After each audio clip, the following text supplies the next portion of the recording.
what up? I need that sports encyclopedia. We at Steve Kim. Got Trent in the cut. Coach JB. Yeah. Where you at, man? In the gym shooting, I'm Durant. You ain't shooting John Moran. Darnell is the Ball State legend. I'm the Warren Central High School legend. I'm proving with a reliable source, straight from the mouth of the horse. Smitty and JB and Smitty from West Coast to Yost. I love talking ball. It's nice to connect with guys that are like-minded and just are real and genuine. Better stay in your lane. Hop until You are fucking insane. Dude, what? You just will not give this guy his flowers. What is wrong with you? Oh, you must have thought I was a bitch. I am him. You's not it. What's the topic? With your logic when I probe it. Komodo, how it's talking. Gotta get back to letting the baby cry a little bit to see if they can soothe themselves. That's a bar. Issues get pressed so fast it don't get sacked like bags and baggage. Smitty and Jason Brown killed it, yeah, it's a rap. We what the game's been missing, we switched it and filled the gap. I identified him after his third fight and I said that guy should be a star. I'm so proud of the show, bro. The gas, Smitty and Jason Brown. Coach JB Show.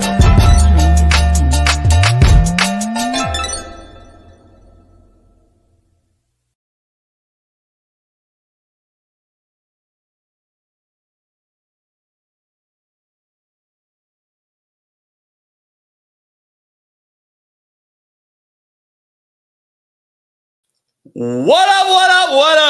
It is Work Boot Wednesday. Strap on your hard hats, tie up your work boots. We got a loaded lineup today. Big Mac McChesney's going to talk all things Colorado football, plus some college football insight and some NFL draft. Plus, we got Super Bowl champ, fan favorite, Utah legend, Eric Weddle. He'll be joining us to talk with a youth football advocate who you have seen before on this show, a California youth football advocate, Steve Famiano, who runs Save the Youth Foundation here in California, because Governor Newsom's trying to get rid of youth football again after he just vetoed the bill. Now he's going to have another go at it. This guy's unbelievable, man. Our whole state of California looks like a third world country, but he's worried about fucking banning youth football. We're going to dive into that, man. These politicians, I'll tell you right now, nothing worse than a crooked priest and a crooked politician.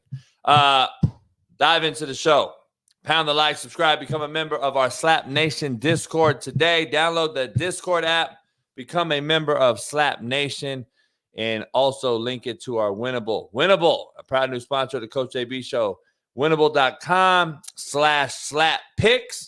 Become a member of our First Down. Follow all the betting cappers that we will have on. NFL players, NBA players, Major League Baseball players, all giving you their picks, or ex-players, I should say, giving you their picks as we dive into NBA playoffs a little deeper. NHL hockey's here. Baseball's in full swing. Head on over to winnable.com/slap-picks because they are hidden.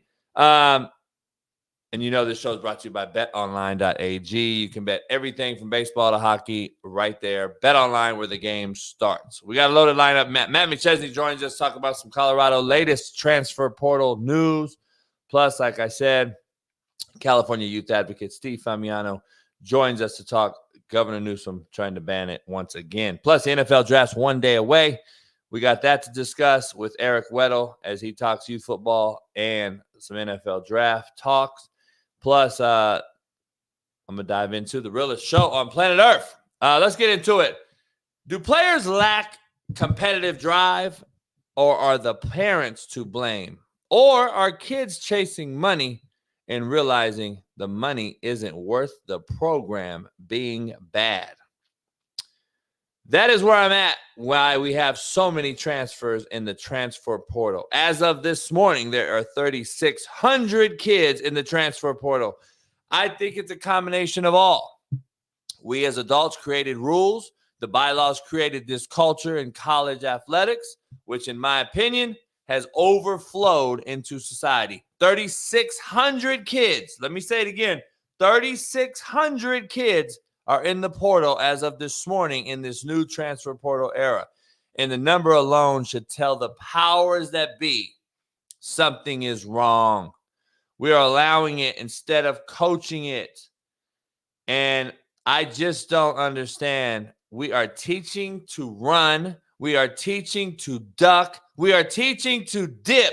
Every time you face some damn adversity, every time you face some obstacles, instead of having some damn pride and face adversity, these are the adults in the room who are allowing these wild times to exist. I don't blame kids. I blame the adults. Kids don't know what they don't know. So, having said that, let's get into the show. NFL Draft Day is one day away. Could we witness history? Yes, history. Will there be a defensive player drafted in the top 10? I don't see it. We're going to talk about it. NBA playoffs. Clippers lose. Kawhi Leonard returns. The Mavs and Luka Doncic get that win. Bucks get blown out by the Pacers. And the Suns can't do anything with their big three. Timberwolves go up 2-0 in that series. Colorado loses a big-time running back in Dalen Edwards as something just seems off up in Boulder. But before we begin, my wonderful co-host, Ball State legend, Naptown's finest, 317 Far East Side, AR5 defending, Lamar Jackson loving, LeBron hairline having, Caitlin Clark jocking, Fox Sports' very own, Big Smitty. We're clapping up for Big Smitty.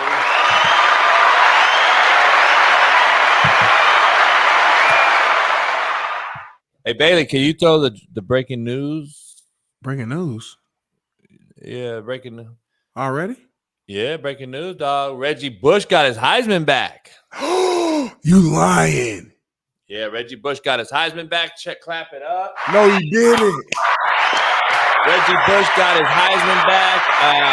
I'm glad people took a stand. See what happens when people take a stand? I don't know if you heard about it, but a lot of Heisman Trophy winners, past winners, have said that they're not going to do the Heisman commercial anymore if you don't give back his Heisman and some other things, because Reggie should be in those commercials. Like, think about it. Look at all the cats that are in those commercials. Why he ain't in there? He going to be on there now. But now I'd be suing for back pay, too. He missed out so much money on all the commercials. Hey, homie, I'd be suing for back pay. Like, this shit is crazy, man. Like, it doesn't make sense that I got to text my dog, man. That's big, man. That's a legend. Reggie, the reason why I started really falling in love with college football. I'm younger, so he played a huge factor in me just wanting to play college football, just having the love watching it. So, man, shout out to Reggie, man. That's huge. That's big time news, JB. That's how you start Wednesday show off right there. Good, positive, happy news. We showing love. We clapping. This is my type of show right here. Now let's get back to real life. Hamas's have come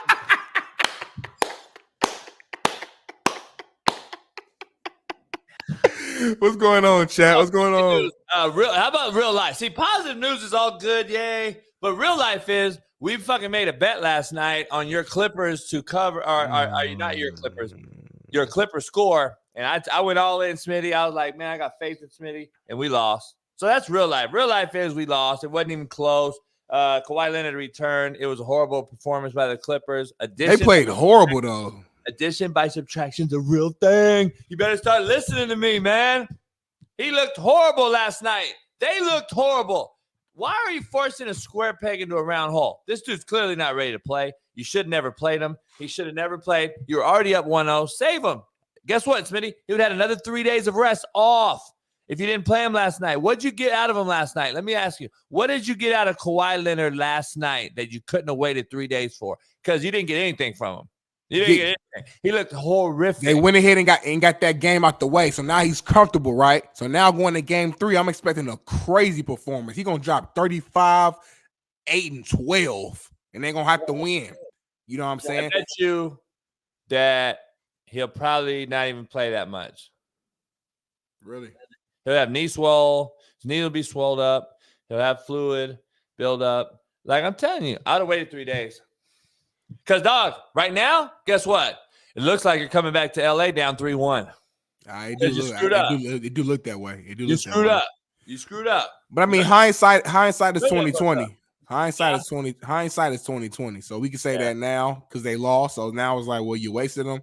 But you know, they were a couple plays away from winning that game too. So, but he did play bad. He did play really bad, and that's NBA playoffs, baby. I knew the Mavs was gonna win. I thought they were gonna score more points. That was one of those. Nobody did anything, by the way, in that game. That was like an old school game in terms of the score. You know, very low scoring. Like they didn't even get to it. Like 100, did they? Nobody did nothing in that game. Yeah. Everyone I picked on my prize picks didn't even meet. They all were under.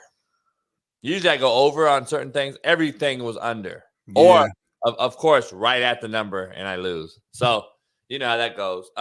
Some good defense, though, playing physical. The playoffs.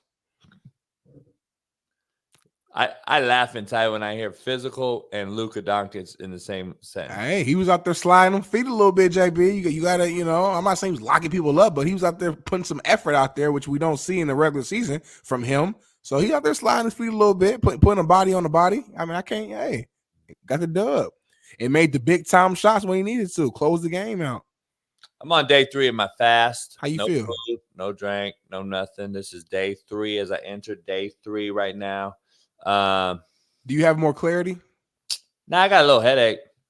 You don't have no more, like they say you get like a third eye when you fast and stuff. Like, have you been waking up and looking into the sun and like really like meditating, or you just not eating? You ain't doing nothing else. Third eye still here, but not on my head, not on this head.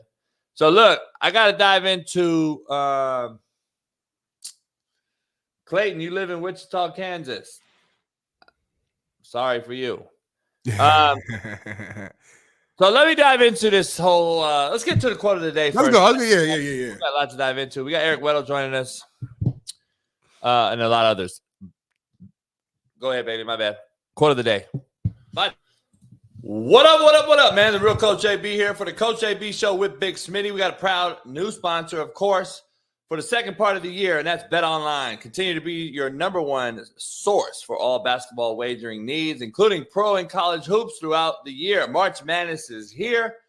Join us every Monday and Friday with Jeff Nadu as we will pick them and up-to-minute odds, stats, and trends. You can follow your favorite team's path to the playoffs with in-game live betting, contests, and all the best player props. Experience the world's best wagering platform anytime from your desktop to your mobile device. Head on over to Bet Online today. Become part of the team and remember to use promo code BELIEVE, BLEAV, for 50% off plus welcome bonus on your first deposit. Bet Online, where the game starts. Peace. Quote of the day, Big Smitty. No longer accept the things you cannot change. Change the things you cannot accept. Damn. That's the quote of the day. I said it. No longer accept the things you cannot change. Change the things you cannot accept. Like, I won't accept that shit. How about that? I won't accept the fact that Smitty come in here, positive energy. We don't want that. We want a negative, very dark show.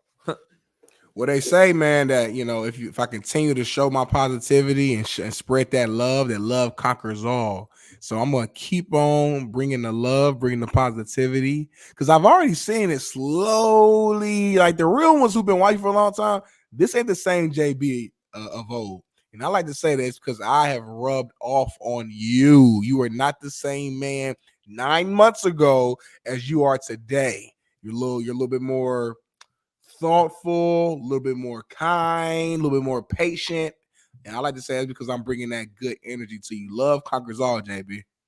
We ain't saying pause no more, no Diddy. We're done with that. That's old. We're not saying that. We real men on this show. We don't say that no more. He knows what I mean. I know what he means. No more. If you're watching this show, don't you ever say pause. No more, starting right now. Go ahead, JB. The Lakers are on tonight? No, I don't think so.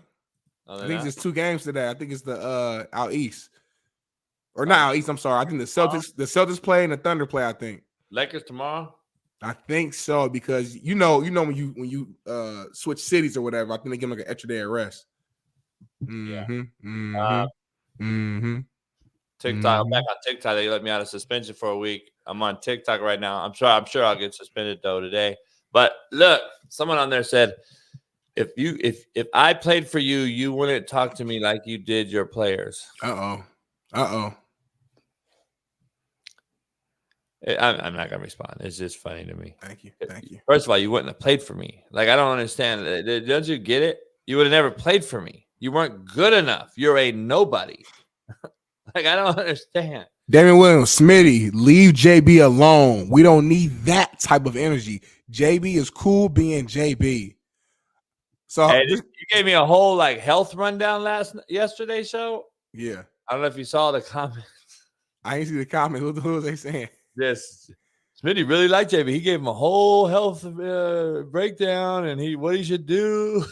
I'm gonna continue bringing positivity to you. Like, I'm not gonna let the chat. I'm not gonna let none of y'all try to change who I am. My soul, my spirit is filled with love and positivity, and that's how I'm gonna put it on this show. When you really love somebody and care about somebody, you tell them the real for sure. But at the same time, it's okay to show some love too, and the love can be real too. Two things can be true. Y'all get confused. Y'all think being real it just means being an ass all the time or being fucking cussing somebody out or being like, come on, chat. That's not what necessarily being real ain't always on a negative. Being real could be on the positive. No, Clayton, we're not in Kansas no more. Dorothy, you're only in Kansas to stop there. You go through there. You work there if you have to for a while, and then you get the fuck out. You don't stay in Kansas forever. Kansas is a fly-by state. Like, if I want anybody to enter the country, that's where I want them to come in at. Let's dive into the show. Contrary to belief, also brought to you by Prize Picks. The harder you work, the luckier the harder you work, the luckier you become. Come on now. Contrary to belief. Fuck up. I fucked that up. I usually don't fuck up on saying shit like that. I'm not Smitty with the names. Evaluate the name pronunciations. Enunciations usually real bad with Smitty. The fans, the fans didn't even notice. Ball State Education. I'm gonna throw that out there. Ball State Education. I'm way smarter than you. Like brass tacks. Like if me and you took like a fucking IQ test right now, I would destroy you. We do IQ test right now. Like live on the show? Yeah, we can do IQ. Somebody can get an IQ test. We do IQ test right now. I feel very confident that I will win. What you get your degree in? Which one? Our name of them in. I got a business degree in marketing. Well, that's what everybody gets when they play football. They don't. They get general studies, motherfucker. You know they get general studies. Degree. You don't even work in that field. It's all I do. Marketing, that's what I do. I do social media marketing for Fox Sports. What you talking about? My AA is in general studies. My BA is in physical education. My first master's is in kinesiology. My other master's is in education. So I'm a well-rounded, educated cat. You know what I mean? This motherfucker, you got a master in gym. You know what I might do? I might go get a doctorate. Just to say I'm a doctor. For the hell of it. I just want you to call me Dr. Brown, this motherfucker. Really, that's the only reason I'm gonna get the show. Only reason I'm gonna get it. I'm not gonna use it for no job. I'm gonna go spend 100 racks. I'm gonna get this degree, a doctor, and I'm just so you address me as Dr. Brown every day on this show. Live, especially we'll be in person by then. What's up, Doc? You know what I mean? I just want that. I don't want. So am I Doc Coach Brown? What would I be? Nah, once a coach, you always a coach. That's always that trumps too, though. The coach trumps all though. Yeah. That's your foundation. We know you from Coach JB. Last chance you. You break down Rockweiler. 4 degrees, but on Netflix, he said he didn't learn shit. You did say that on Netflix. You did say that, but you said you knew how to play the system. I don't get what's the problem. I don't get what he's saying. If we have an IQ test. I don't get you're what probably gonna lose because you didn't learn shit. I didn't. So I didn't learn shit. I didn't lie, motherfucker. I do have all those degrees, and I did say I didn't learn nothing. And what are you having? Why did you say that? Thank you for reiterating what I said. And no, I know Rockwire's fucking around, but I'm just saying. Yeah, I didn't learn shit. Shout to By the way, every degree I have, I couldn't tell you one thing inside of those degrees.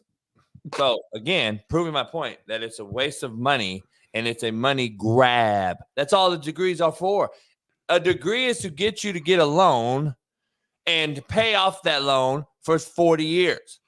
But tell me, anyone, 75% of people that get their degree, Smitty, end up getting a job that requires no degree.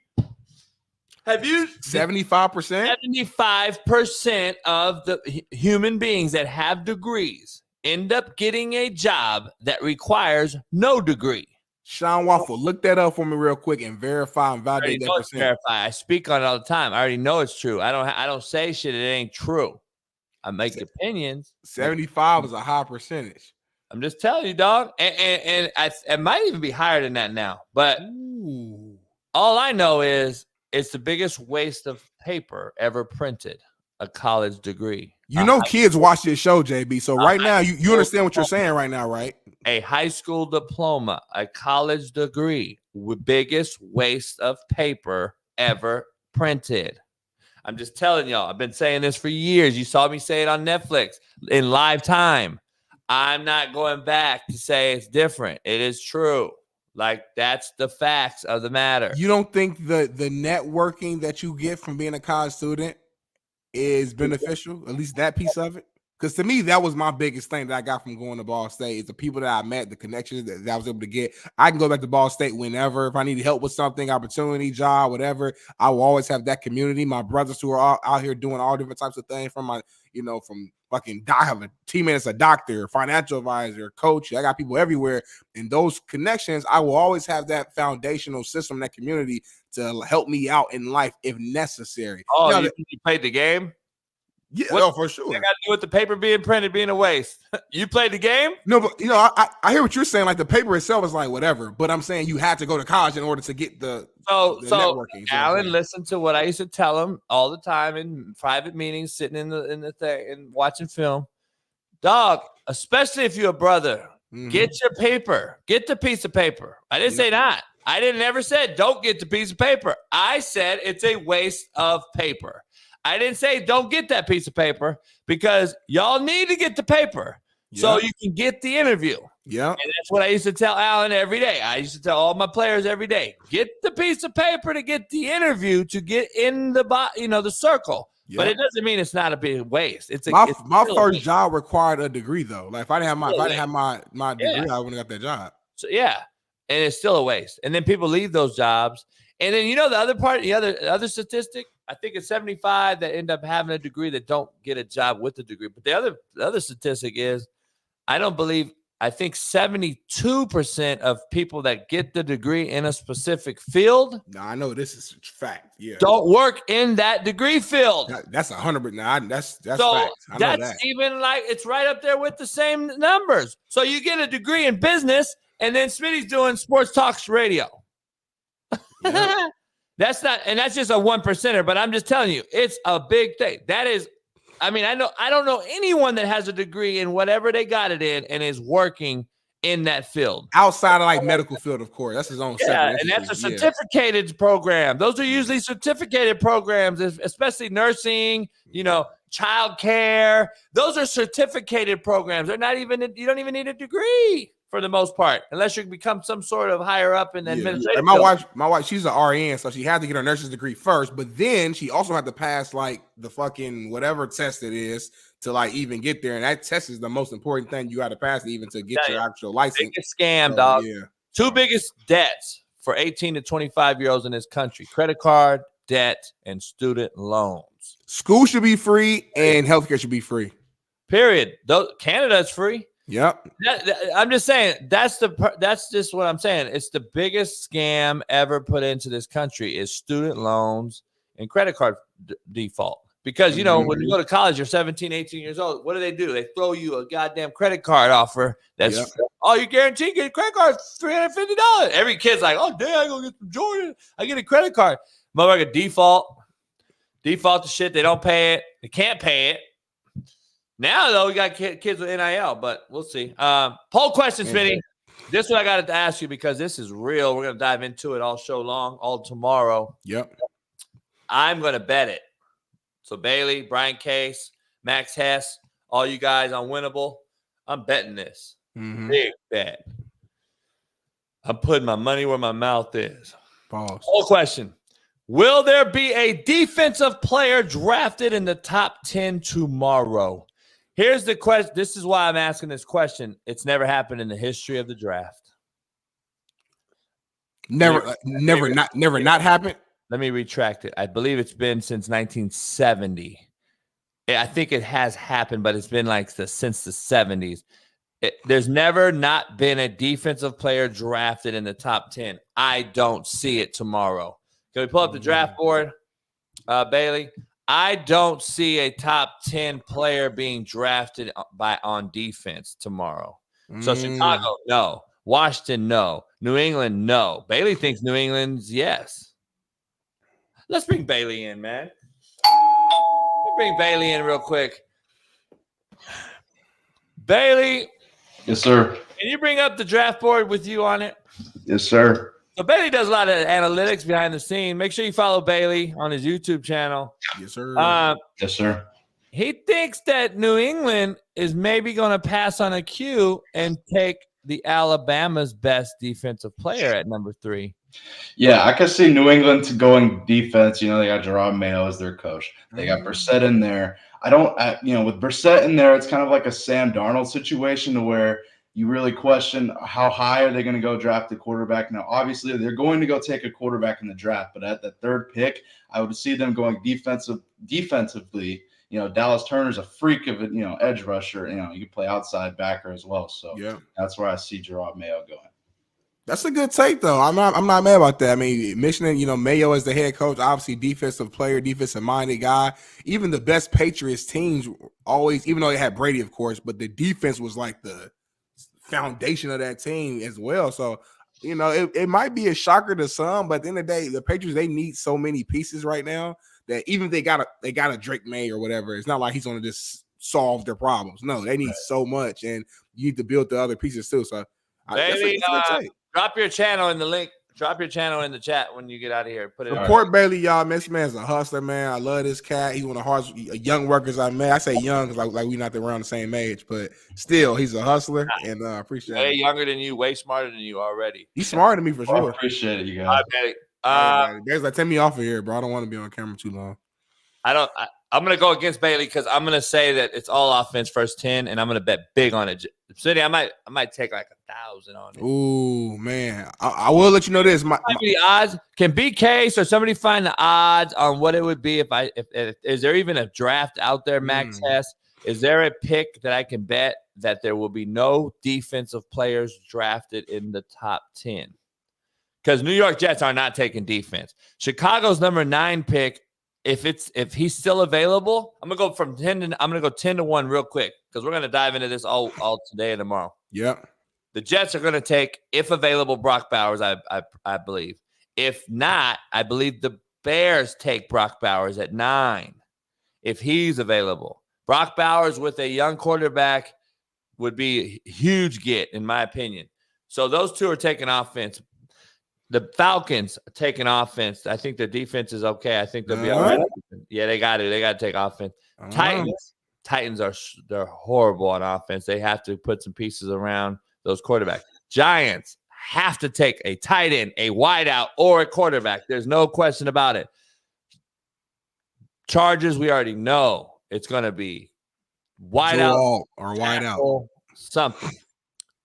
We already know the Cardinals. There's no way you can't take a wideout to get Kyler Murray. Number 3, Bailey's point. New England could be interesting. In this offensive draft, though, I don't see New England saying, "Oh, I'm going to stick with Kobe Brissett with a new head coach, and I'm gonna rock with it."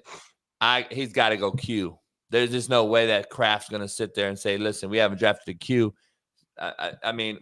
We drafted at Q, I guess, but we haven't had a big splash at Q. Wow. Mac Jones was a bust. Let me tell you this, though. The Falcons, bro, and, shout out to my guy, Bucky Brooks. He does these little mock drafts every single year, and a lot of time, he's pretty close. He actually has the Falcons. I think they're getting was it Byron Murphy, the Texas defensive tackle.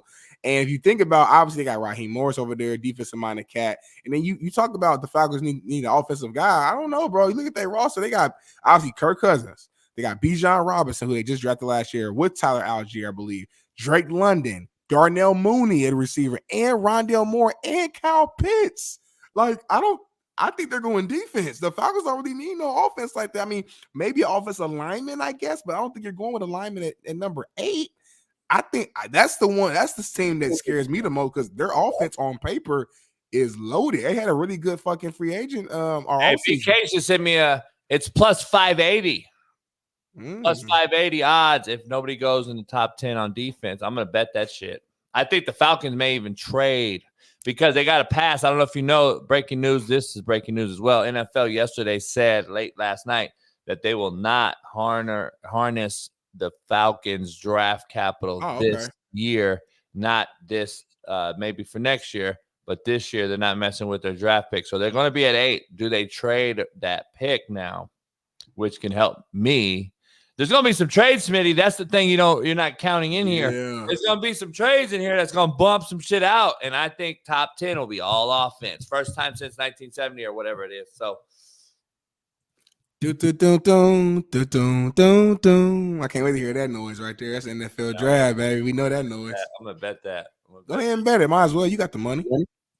I don't got the money, but I'm going to bet it. Yeah. Down tomorrow. With Shaun King, we're going to break down a whole hour-long breakdown segment on this. We got a lot to talk about. I can't wait. Are me and you going to do our top 10 mock draft, or what are we going to do? Yeah, we're going to do our first round. Oh, the whole first. Sheesh. Okay. Yeah, easy. Light work. Real easy. Yeah, real easy. NFL draft top 10. We're going to dive into that, but let's talk about last night real quick. NBA.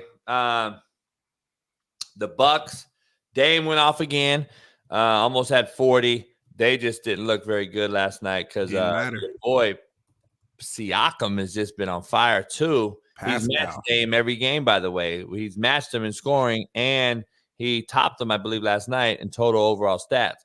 He's a big gift for the Pacers, man, and for the playoffs because he's a guy that's won a ring. He's been there in Toronto, he's gone through all that. I think that's a huge gift for the Pacers. Bucks are in trouble, Smitty. Doc Rivers in trouble, and Dame's in trouble because I don't know if he stays in Milwaukee if they lose, and I don't think Giannis is healthy. The Bucks are in trouble. So that's number one. Number two, the Clippers are in trouble as well. I see them going down 3-1, and Kawhi, I think, is just a hobbled.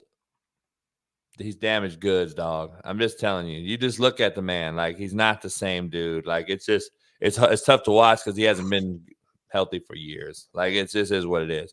One of the great clutch performers in recent history, and then he hasn't been the guy we wanted to watch.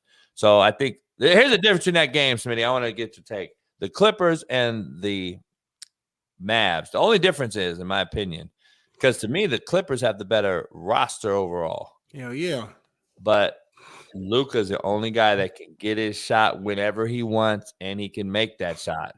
Paul George can get the shot, but he doesn't make the shot. Like, Luka's going to make shots when it matters. He's going to make big shots early in the game. Even if he goes cold, he'll figure a way to get in the game because he does so much on the stat line. Yeah, Luka is just the guy that's the difference maker in there. And then Kyrie can get his shot anytime. Those two are better than Clippers' best two right now.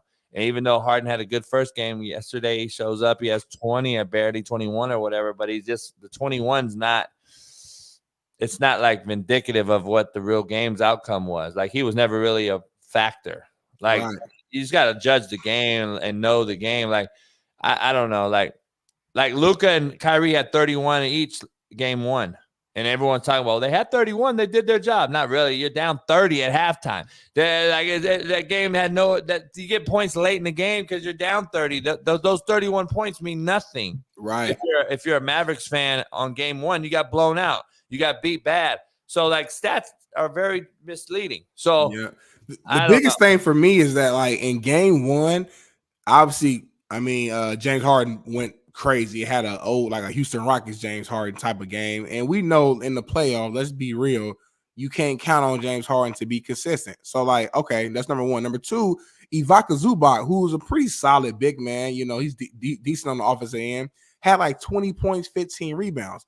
That's not sustainable. That's not what he's going to do on a day-to-day basis. So that first game to me was an outlier. You're not going to see the Mavs being down 30 points or whatever in a half. That was complete outlier. That's why I watched that game, and some fans were like, oh, it's over. Chip City, they feeling good. I'm like, nah, that game wasn't a true I guess definition of how the series will go. So now you see game two, Zubac, he has 13 points. You know, you mentioned James Harden only had 22. Like, it kind of like everybody came down to their norms, and now we're seeing how the series will go. The Mavs always give the Clippers trouble. I feel like they always do. So we gonna see, man. We will see. Speaking of Caleb Williams, I want to dive into Jax just said, I don't know shit about basketball. He's just like, fuck, this guy knows everything. This motherfucker just be spitting out real facts about basketball, and I didn't even know he knew basketball. So then he comes out and said, JB don't know shit about basketball. He tried to flip the opposite. Yep. Jealous. He mad. He mad. I know more football, basketball. And everything people say in this chat, they actually mean the opposite of what they're saying. And, you know, my dick bigger than his, and his girl like me. And so there's always that involved too. Jealous one's envy. Speaking of Caleb Williams, I want to show you some Caleb Williams talk recently on Pablo's podcast. Out to a guy who's really well connected, a former scout, really well connected across the NFL with GMs and front offices, and I was blown away by his reaction. What did the scout tell you that you can report? I hated it. He would scare the shit out of me if I was working for a team. Raw emotion is great, but Caleb's thing, that was ridiculous to me. That threw up major red flags. You just lost a game in the middle of your fucking season, and it was like your third loss in the Pac-12, and you went hugging on mommy and crying in mommy's arms, and it just seems really freaking weak and nuts. And I will tell you, he scares the shit out of a lot of NFL teams too. The book on him is he's just kind of a weird kid. One GM told me it's like if Prince played quarterback. Look, I don't know him from Adam. I do not know him. But to me, that looked weak as shit, really fragile. And so this is part of why I wanted to do this episode, is because as much... Pablo, we don't care. Most of the shit you say is full of shit. So look, I've said exactly what that GM said for a long time. I just said that with Tank. I just said that with Shaun King. I just said that with Matt. I don't know if that guy can lead my locker room. That's just been my biggest thing. Like, because eventually the nail painting, the pink phone, all that, like Jeff Nadu said, we don't care if you win, but if you lose, you're really gonna get some heat. I think it's gonna come back to that. Well, let me defend this cat a little because I feel like we go at him a lot. One, I said former NFL scout. Maybe he's retired. I don't know. Maybe he got fired. I don't know why. Put your names and numbers. Shout out to Marcellus Wiley. Names and numbers. If you're gonna say something like that strong, we do it and go at a cat's character. Say your name. But Pablo won't. Right. You know, we would do that's the problem. I don't know if it's the guy that didn't say his name or if it's the guy that's reporting it in this podcast. Nah, the guy didn't say his name. This happens, trust me. Even at Fox, like a lot of times we use anonymous source said. It's like I can't stand that. If you're gonna say something that strong, have the balls to put your name on it and say, hey, yeah, I've said it. Darnell said it. JB said it. So that's number one. Number two, the last thing he said, and that last part of his quote was, I don't know this guy from Adam. Stop right there. So you're admitting you don't know this cat. You're taking a moment, which we all on this show, we agree with. I said, that's some shit that I ain't never seen nobody go run to their mama and cry at the end of the game. I've never seen that in my life. Red flag, cool, I hear you. But it's, at the same time, you do not know this cat, but your opinion is so strong of this same person that you don't know. It's kind of like the haters that don't know JB. That when I first started this show, they like, you JB, that dude JB kind of crazy. You sure you hosting with him? But they don't even know you. So that's my only little thing. It's like, of course, have your opinion on certain things, have your opinion on how he plays. talk about the red flag as far as like some of the things he's done and why that concerns you. But to go so hard at somebody who you don't know and you're admitting that you don't know, it's kind of strange to me. That's my initial take. I'm gonna straight up disagree because there's not a GM in this whole draft for the history of the draft, 100 years, that knows any of the players. They don't know the players, none of them. None of them do. They're always gonna have to say, "Well, I don't know him personally, but we don't draft off personality. We don't draft them off knowing him personally, Smitty. They're not kicking it with them at the barbecue. They draft them off of their actions, the film, the eye in the sky, plus their characteristics, background checks they do with NFL security, and all things they see with the naked eye. Well, guess what? The naked eye sees nowadays more than ever because of the social media and the phones that you and I discuss on this show all the time. So being said, if I see more than ever, then the judgmentals are coming out more than ever. And you're going to have judging of everyone on every sort, every level. So they're judging his nails, his crying to mama, his Netflix account, everything they're going to judge. And they're always going to say, we don't know you. They've never have known him, though. The coaches don't get to know him unless Gruden brings you in and talks to you like he used to do on ESPN. That's still not knowing you. You can go out and rob McDonald's right after that. Shit, how many recruits I'd go talk to at their house, and they'd be the greatest kid since sliced bread, and then I go home and I find out this motherfucker robbed McDonald's last night. Like, dog, you can't trust none of them. So you have to it's a crapshoot, Smitty. It's a roll of the dice on who will come out on top in your draft. Because look at the percentages. We miss more than we hit. Period. It's like gambling, betting. Most winners, 25% winners in betting. 40 if you're good. That's under 50%. 40 if you're good. That's under 50%. That's the same thing in NFL draft. You miss more than you hit. And I just think I have an idea who that GM is, but I just think that's the truth. I think that's what's happening right now in this draft. We see it more often, so we're going to judge it more often. Period. That's what I think. And I think he's putting it out there. And it's like the Colorado thing, Smitty. You put it out there, own it. You're going to say it, say your name put behind it, own it. Well, you know damn well you can't do that either, Smitty, because you can't do it in your line of work because you work for a certain place. We can't do it because we don't want to throw people under the bus that are homies that give us sources or information. So you say that, but we don't do it either. No, I'm not telling the Pablo guy to fucking put somebody's name out there. I'm saying the guy, the scout probably told Buddy, "Hey, don't say my name." But I'm saying, how do we know? I'm saying that scout should have been like, "Nah, fuck it." I'm saying, don't say some real bold shit to that level, and then be like, and then hide. That's kind of crazy. Like, damn, you gonna demean my character to that level, and then say, and then hide. I won't put your name on something to demean the character, but we always do it too, though.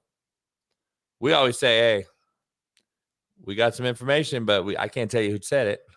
No, listen. I think you're confusing what I'm saying. I'm not saying us or Pablo, like the person who runs the show, should just fucking put their source out there. I'm not saying that. I'm saying whoever the source is should have gave Pablo permission to be like, hey, he's a former scout. He ain't working right now. He ain't tied to it. I'm saying, don't say some bold shit to that level and then hide. And that's just my opinion. I hear what you're saying. That's just my opinion on that. My thing is, at the end of the day, we have all these opinions in the world. He going number one, point blank, period. So we can say we want nails, all this shit. Cool. I don't like a lot of that shit either. But he going number one, and the film is gonna be the film. So we gonna see how this young cat go out there and perform. And there's gonna be some hiccups, regardless, because every rookie has hiccups. That's expected as a quarterback. But I want to see signs of him being special, because that's what I was told for the last 2 years. This guy's supposed to be back-to-back Heisman. People are saying he's the greatest college quarterback of all time they've ever seen. He's the most locked in prospect since Andrew Luck and this, that, and the third. And they traded away Justin Fields, who to me showed some signs of greatness as well. And they traded him away like it was nothing. So you're doing all this. I want to see the tape in the NFL, and he ain't gotta be an all-pro as a rookie. I'm not trying to put no unrealistic expectations on him, but I need to see some signs of special. to where it can make sense. We knew Justin Herbert was going to be a real deal after his rookie year. We knew that, Andrew Luck was going to be a real deal. We knew, like, there's certain quarterbacks who we like, all right, yeah, that makes sense. CJ Stroud, obviously, like, okay, I need to see that sort of level of a rookie season to make it all make sense. Because like you said yourself and like a lot of others, they see a big time skill set. They see him throwing off platform throws and being a good athlete, but a lot of these scouts aren't seeing necessarily the special that everyone's talking about. So I just want to see it. So that's where I'm at. Let me break down this bitch made cat right here. Break him down fully. He has no picture. So he's been talking in the chat apparently because he got people riled up. So he said it don't matter. Caleb Williams still going number 1. JB agreeing with an unemployed scout. See, this is the problem.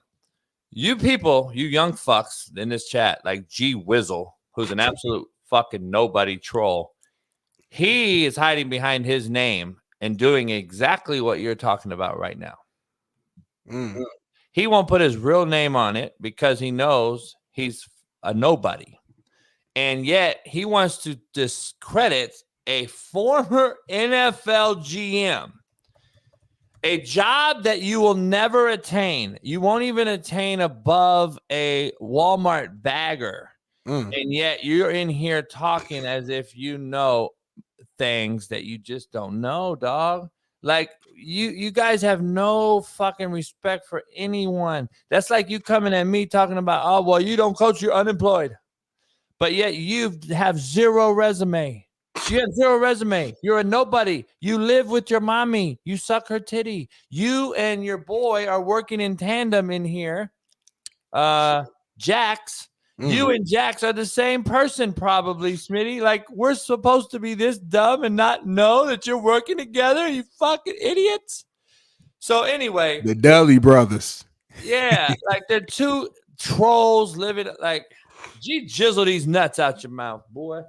Let's Max go. Hess makes a quick little, I saw this online too. I haven't watched the show, Max, but someone said the same thing. It's like he was on the pivot. Said it. Yeah. He was on the pivot and said, like you said, he's still not a huge fan, but if you watch the show, you'll understand him a little bit more. He has a good head on his shoulders. That's not what I got out of it. So you've already watched the whole shit. I watched the clips that I saw. Oh, you didn't watch the whole thing. That don't count. I don't watch Pivot, but I watched the clips, and I just took femininity at all-time high. I don't see this. The thing. Oh, he broke it down. He's a troll. He just been trolling us, JB. Like, homie, I don't care. I'm tired of hearing about the troll shit. Like, play football and do your thing. Go box. And if you're advocate for mental health, then don't act like you're mentally ill, Ryan Garcia. Like, I'm tired of the troll shit. This whole word and this whole fucking troll thing is a joke. So I'm just like, dog, get out of here. Jax, you're a bitch. Get your bitch ass up out of here. And who else is it? G Wizzle is a bitch because he's the same person. So get off TikTok. Get off TikTok, JB. Why you cuss people out? I am. Perfect. Already got off. All right, keep going, Nick. Keep going. Well, I can't ban nobody because I can't ever fucking touch the thing. So he's gone. Fuck that motherfucker. He's a bitch. He ain't even a member. If you're not a member no more, I'm almost like, fuck it, I'm out.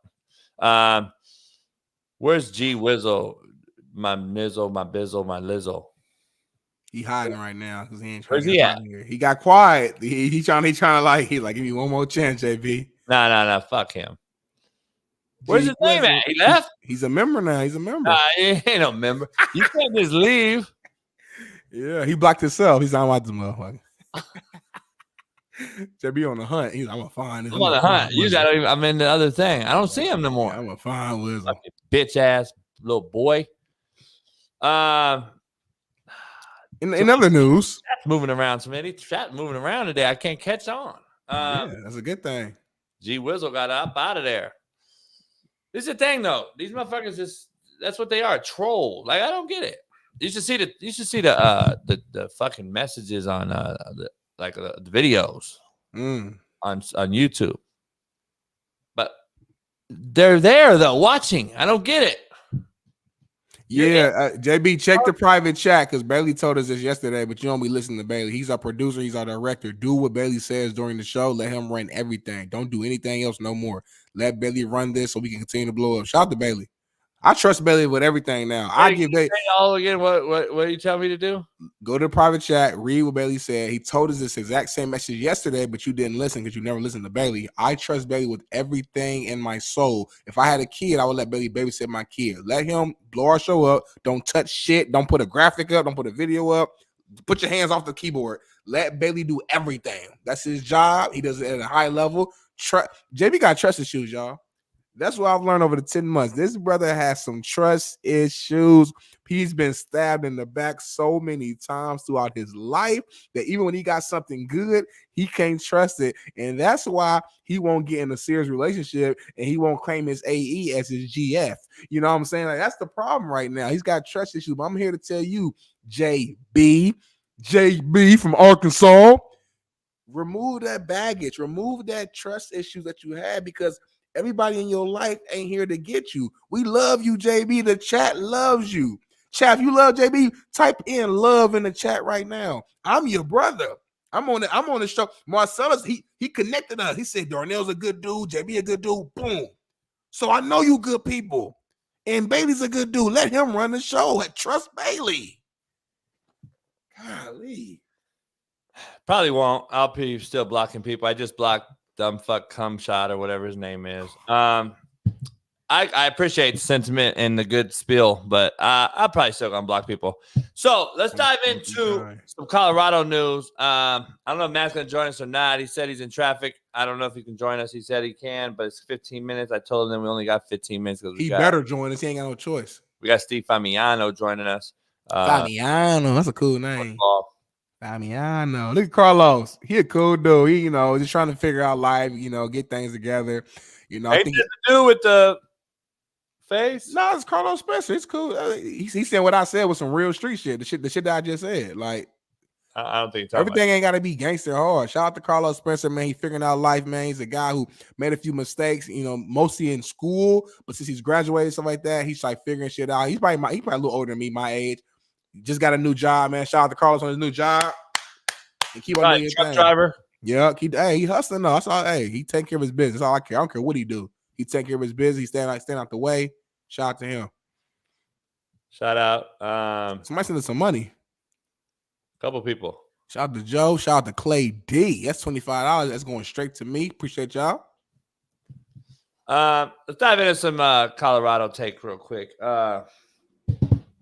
But by the way, the last topic on the Caleb Williams thing, I'm not going to just take his word for it that guy, that GM said what he said, but I already had my own inclination before we heard that, Smitty. We've been on this tip for how long? So we've already made our own judgment of Caleb Williams. You have too. Mm-hmm. We all have. So it is what it is. I just have a hard time.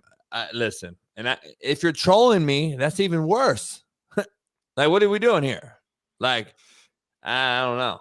Let's dive into this Colorado thing. They lose another one to the transfer, and Dylan Edwards. I think they lost 2 running backs yesterday.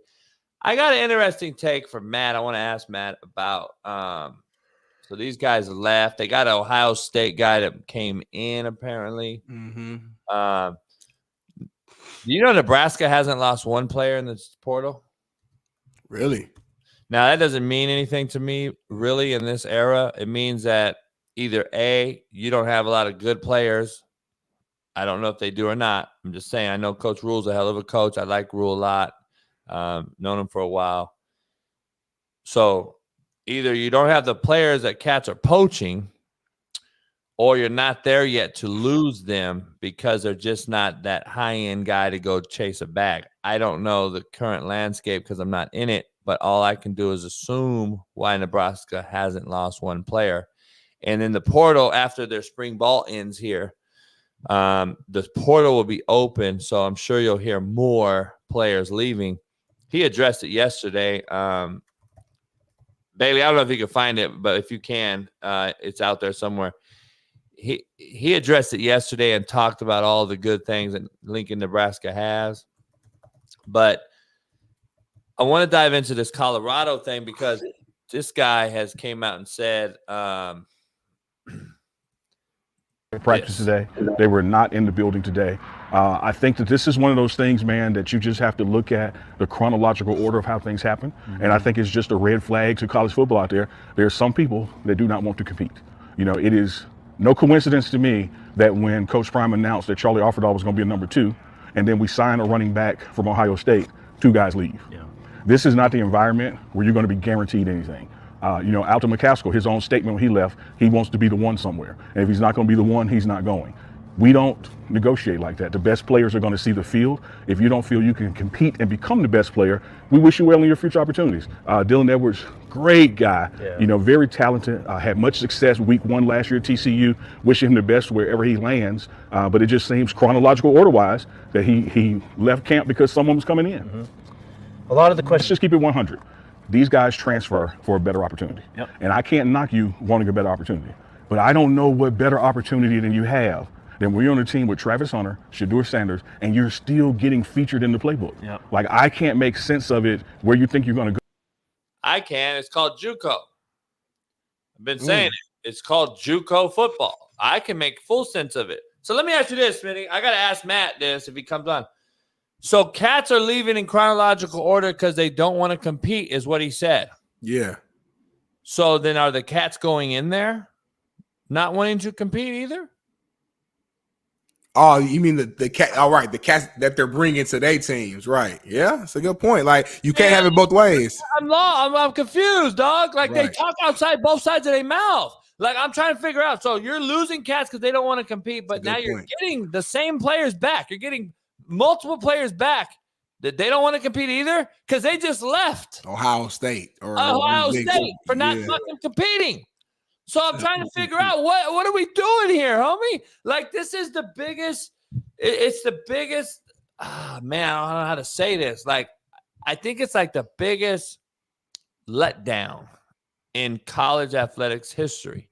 The bylaws that we wrote that have been written has ruined the great fabric of the sport. I'm telling you, dog. Like, it makes no sense. They're robbing Peter to pay Paul.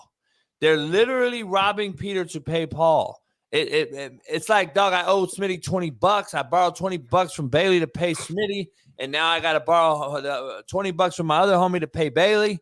It never ends. Right. I'm paying you back every single day. It's like, dog, this portal is an absolute joke. And that's why I want everyone to say, dog, if you're going to do it, just shut up about it now. Because the shit that you're saying makes zero sense. You can't sit here and talk about cats don't want to compete. That's why you're getting them too. So guess what? You're going to lose them too. Right. Like, nah, that's a hell of a point, actually. And I will say this. It is concerning when you're starting to lose this many players. I mean, they lost, I think, in total, 3 running backs in the last few weeks, if I'm not mistaken, 2 or 3. It's like, so damn, like, I mean, I guess one side is, they don't want to compete, maybe, I guess. But on the other side is like, is there something going on? Is the running back coach not developing them? Or is there? Let me ask you, Smitty. It makes you wonder, like, damn. Black man in this show right now, and what you know, you don't know him personally, you don't know what's going on, you're being recruited through the phone. You're the dad. Are you letting your son go to Colorado right now? Oh yeah, I am. You're sending your son to Colorado. If my son, I mean, I don't have a big enough. I don't have a problem with college. Yeah, I don't. Yeah, if he wants to go to Colorado, you go to Colorado. Yeah. So everything you know right now, what you're seeing right now. Yeah, you asked me a question. You didn't ask me a question to agree with you. You asked me my opinion. I'm straight up asking what you know. You're sending your son to Colorado right now if he called you to recruit you. I'm saying that's a loaded question, but I'm saying, like, if I had a son and he was like, hey, Dad, I got offered by Colorado, I'm really leaning towards going there. I'm not going to say, nah, you can't go there. That's not. I'm not saying that go there. I'm just saying you're pushing him to go to Colorado if they're recruiting you, your son. I can't answer that question the way you want me to answer it, because I'm not pushing him to go nowhere. I don't mean it's not a tricky question. I'm just saying, are you letting? I would have no problem with my son going to Colorado. That's the best way to answer the question. All right, perfect. Yeah. There's just no way I could let my son go there. just because of the fact that there's too many alarms. Like, first of all, I'm going to investigate the program, right? Of course.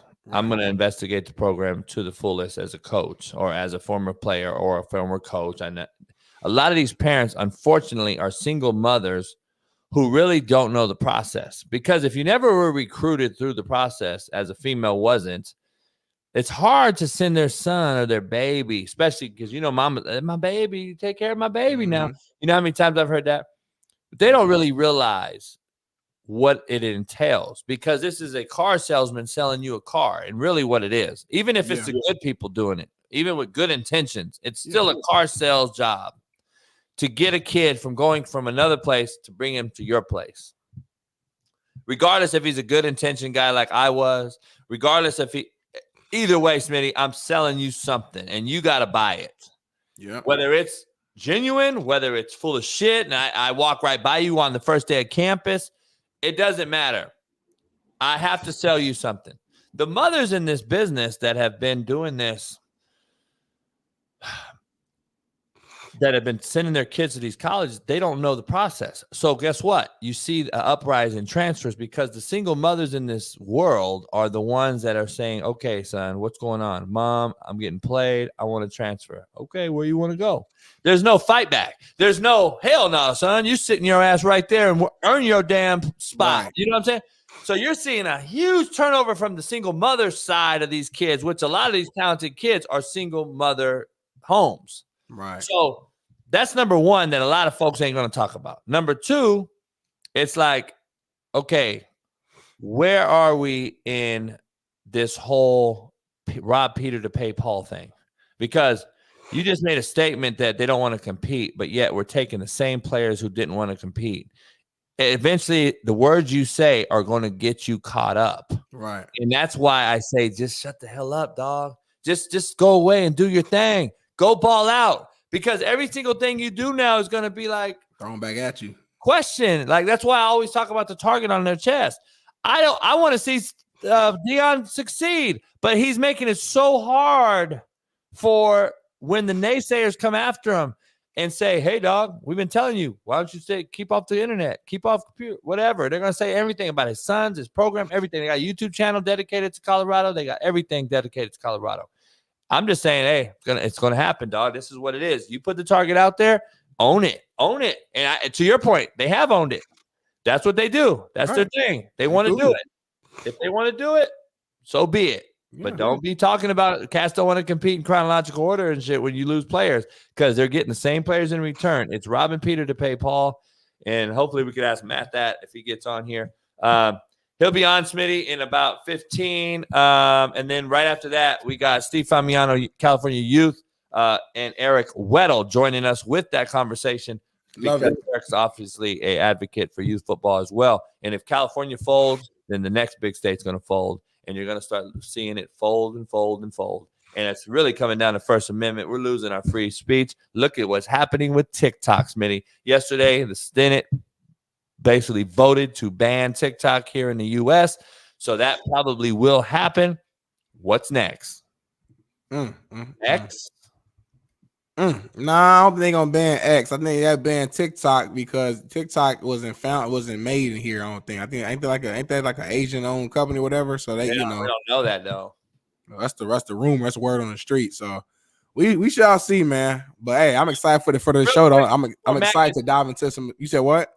No, what were you saying? No, I was saying I'm excited to just our special guest to get Weddle back on here as well and just kind of learn more about this whole band thing. Because I thought we had moved past it. I thought we was good. I know you played a big role in helping kind of connect the dots and make it happen. Now we back at square one, it seems like, which is crazy. So I want to be clear though. You guys got to really go look into TikTok, because TikTok, contrary to everyone's belief, is not owned by China.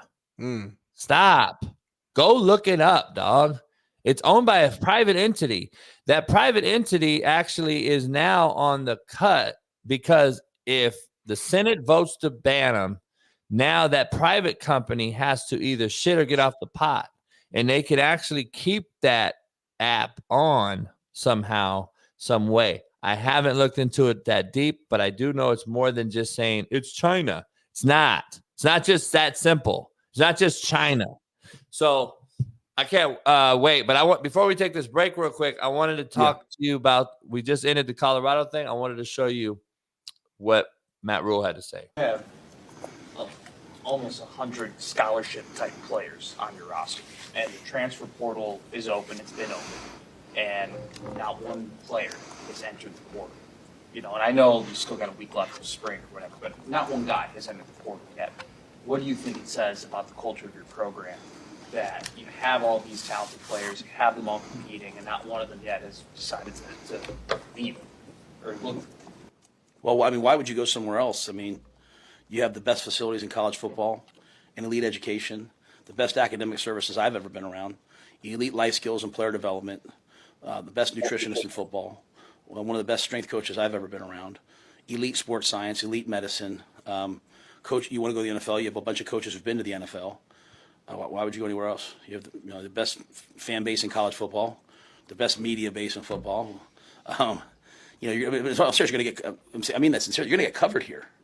Like sometimes kids will say, I'm thinking about this. I'm like, all right, go play in front of 25,000 people and play in obscurity. Like, I wish the teams we placed, I like to listen to their player interviews. No one else, make sure you guys know you have a good too, but our players have a good. No one else has 5 players every Tuesday and Wednesday getting interviewed. So when you come here, you're getting those opportunities to build your brand. What's that they call it now? Build your brand. You're getting opportunities to get yourself out there. We have guys that do, they might do a radio show. They might do this. Again, why would you go anywhere else? You have everything you could possibly want here. There's 2 conferences that are dominant in college football. You're playing in them. It's all right here. So it might be right for some people, and I say that all the time, right? But our job is to make this an elite place. And again, so many often people, the player, people that love them, they get so caught up in, am I going to play, the opportunity? And I always say, are you being developed to be a pro? Your time will come. Are you being developed to be a pro? There's so many kids that go into the portal and schools recruit them with promises, really just to be a backup. People are like, hey, we really need a backup. We really need a backup right guard. And then they leave a place where they had it really good and they go somewhere to wear a helmet for a year and be a backup. And some of our guys, if they want, I'm always. Smitty, first of all, I like Matt and everything, but let me be honest. Any coach that goes up there and what is he supposed to say? We have a horrible conditioning coach. We have a horrible fucking fitness. Our horrible academics. Our media sucks. Our coverage of players suck. Yeah, I'm not buying any of that. What I do know is they've sold out I don't know how many fucking hundreds of games in a row. It's unbelievable. I used to practice up there. I used to take Indy, Allen, and then we'll tell you I used to take Indy up there. We'd go up there and practice when Scott was the head coach. A good friend of mine, Ryan, was their assistant head coach. He was a JUCO guy. Him and Scott played together in Nebraska. So I'd take my team to Nebraska indoor facility, get to work out there. We do our walkthroughs there on the way to Iowa or wherever we were playing. So we'd go there all the time. The fan base is 1,000% true facts. It's like no other place. And I believe football there is like no other place because it's a small town, kind of a rural town but it does have some city elements to it. Don't get it twisted. There's a lot of shit in Lincoln to get into. If you want to find trouble, you can find it in Lincoln, by the way. But shout out to Terrence Crawford. I think he's from the Nebraska. The best state. Get the fuck out of here. Of course he got to say it, though. That's what I'm saying. Let's keep it real. At least keep it real. See, I'd be in there look, man, I know a lot of cats don't want to come to this fucked up, shitty-ass, snowy-ass place. That's how we get the kids. You ain't getting the kids saying, hey, man, we got 214 days of sunlight. That. I'm tired of hearing that fucking pitch. Keep it 100, man. Stop saying that shit in Colorado. Stop saying that shit in Lincoln, Nebraska. We got 247 days of sunlight here. Shut the fuck up. And you got 200 days of fucking cold, snowy, shitty, gloomy, fucking hay-infested, fucking grain fields. You got fucking shit-kicking, goddamn boot-wearing fucking cow cum fucks. Oh, man. Well, Matt's here now, so we got to stay on. No break. But Let's get Matt in real quick. He's been having traffic problems, so we got Matt. Matt, welcome in. Matt McChesney's in the building. Let's get going real quick, Matt. I wish I had you longer, but I want to get a take real quick. I got an interesting one. I want to get your take on the latest Dylan Edwards leaving the portal and all this old shit. Practice today. They were not in the building today. I think that this is one of those things, man, that you just have to look at the chronological order of how things happen. And I think it's just a red flag to college football out there. There are some people that do not want to compete. You know, it is no coincidence to me that when Coach Prime announced that Charlie Offerdahl was going to be a number 2, and then we sign a running back from Ohio State, 2 guys leave. Yeah. This is not the environment where you're going to be guaranteed anything. You know, Alton McCaskill, his own statement when he left, he wants to be the one somewhere. And if he's not going to be the one, he's not going. We don't negotiate like that. The best players are going to see the field. If you don't feel you can compete and become the best player, we wish you well in your future opportunities. Dylan Edwards, great guy, you know, very talented, had much success week 1 last year at TCU. Wishing him the best wherever he lands. But it just seems chronological order-wise that he left camp because someone was coming in. Mm-hmm. A lot of the questions. Matt, what's your take on that? Because I got an interesting one about it. I wanted to ask you, but go ahead. I want your take. So all the guys that transferred in, are they guys that don't want to compete where they were? That's literally what JV said. I don't know if you heard me, but you probably didn't hear me because Matt. I was stuck in traffic. I didn't hear shit. I didn't yeah, exactly. That's verbatim exactly what JV said. Verbatim, Matt. Come on, man. You got to be. I'm glad you said it. Killing me with this shit. That sounds. And look, I like Nelly. He's a good dude, but that sounds. Like counterintuitive. It sounds like he's contradicting himself. Like it just, bro. Like you can't say that the kids going in the transfer portal don't want to compete, but then you're going in the transfer portal to bring in guys leaving where they were, so they didn't want to compete either. What? Right. I mean, come on. So Dylan Edwards doesn't want to compete. So McLean doesn't want like that. It's just they're saying that's a red flag. I'm saying, and I love the Buffs, and I know I'm going to get hated on for this, and everyone's going to get pissed off at me. As a recruit, that's a red flag. That's why I just asked Smitty, would you let your son go to Colorado right now? Smitty said yes, and I'm like, that's why I have a red flag from those type of comments, because right now, Smitty, this is my whole point, Matt, that we argue about all the time when I go back to saying that they're putting this bullseye on their chest. I don't want to see Deion fell, Colorado fell. I have a lot of personal love for that. We're not trying to like hate on anybody. We're just reacting to what just happened.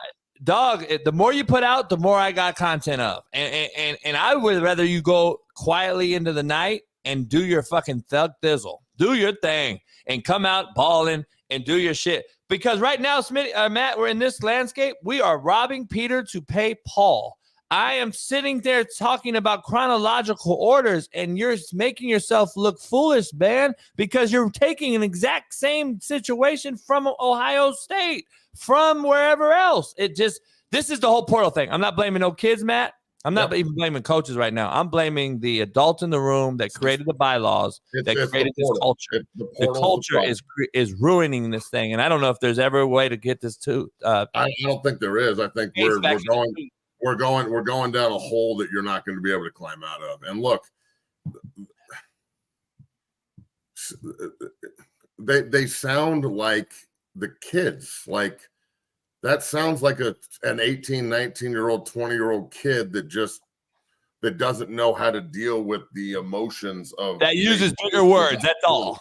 Yeah, and he's using social media as his opportunity to like get his message out. That sounds like their feelings are hurt that Dylan and these guys decided to leave. And like, I'm sorry, I know that this is going to blow up in my face and everyone's going to get mad at me and shit. And I'm hating on Coach Prime and all this other stupid fucking bullshit that all the cronies roll with. I love CU. I don't want anybody to get angry or any of these like all this emotional shit. You don't got to even tell anyone that. Well, it's like, no, but it's amazing to me. I do have to say it because it's the emotional bullshit that has to go on in order to just have an opinion about this place is ridiculous. Or anything in life, opinion about anything. I'm a hater. Yeah, but I'm telling you, like I don't think anything compares to this if I've ever been through as a pundit.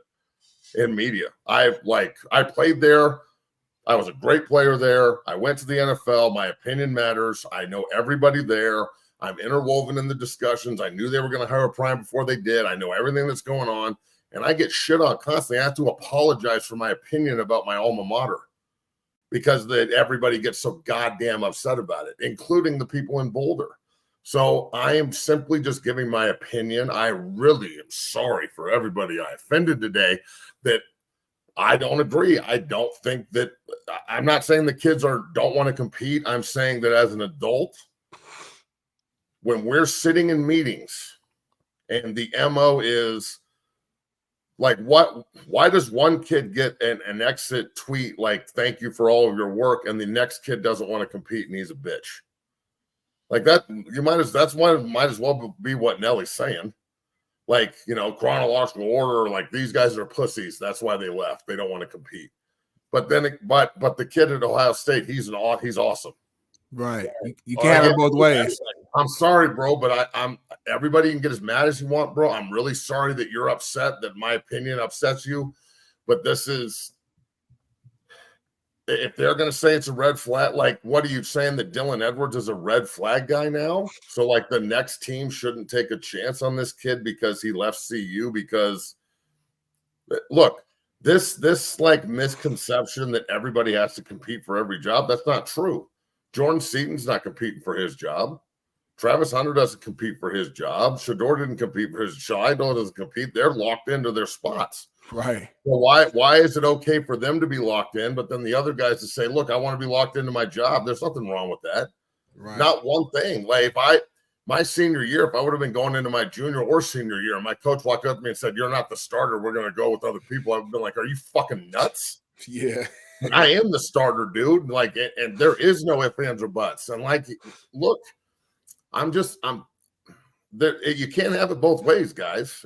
And not you. And just in general, you can't say that Dylan Edwards and McCaskill and McClain and all these other kids are turds because they don't want to compete because they're in the transfer portal, because you maybe didn't expect them to go in the portal and they made a decision that they think is better for themselves, and they're using the medium that's available to them. And we don't like the portal. I don't like it. Y'all don't like it. It is what it is. But then when you go into the portal to get other kids that are doing the same thing at their universities, they're just looking for opportunity, and they're the next group, and they're Dion guys. Now, I thought Dylan Edwards was one of Prime's guys. Yeah, I think he was. I mean, the cat. I don't know this cat. He was one of Prime's guys. Like, they were all like Uncle Nelly. I respect him. He's a good man, but he's not a coach. He's the mouthpiece for them up there. Like, he's the way to get the message in the meeting room out to everybody else without the coach having to say it. That's just what it is. Here's I got to take. I apologize. We don't have you longer today because we have this. It's California Youth is trying to. I know you're probably not very pleased with this either because it will come your way.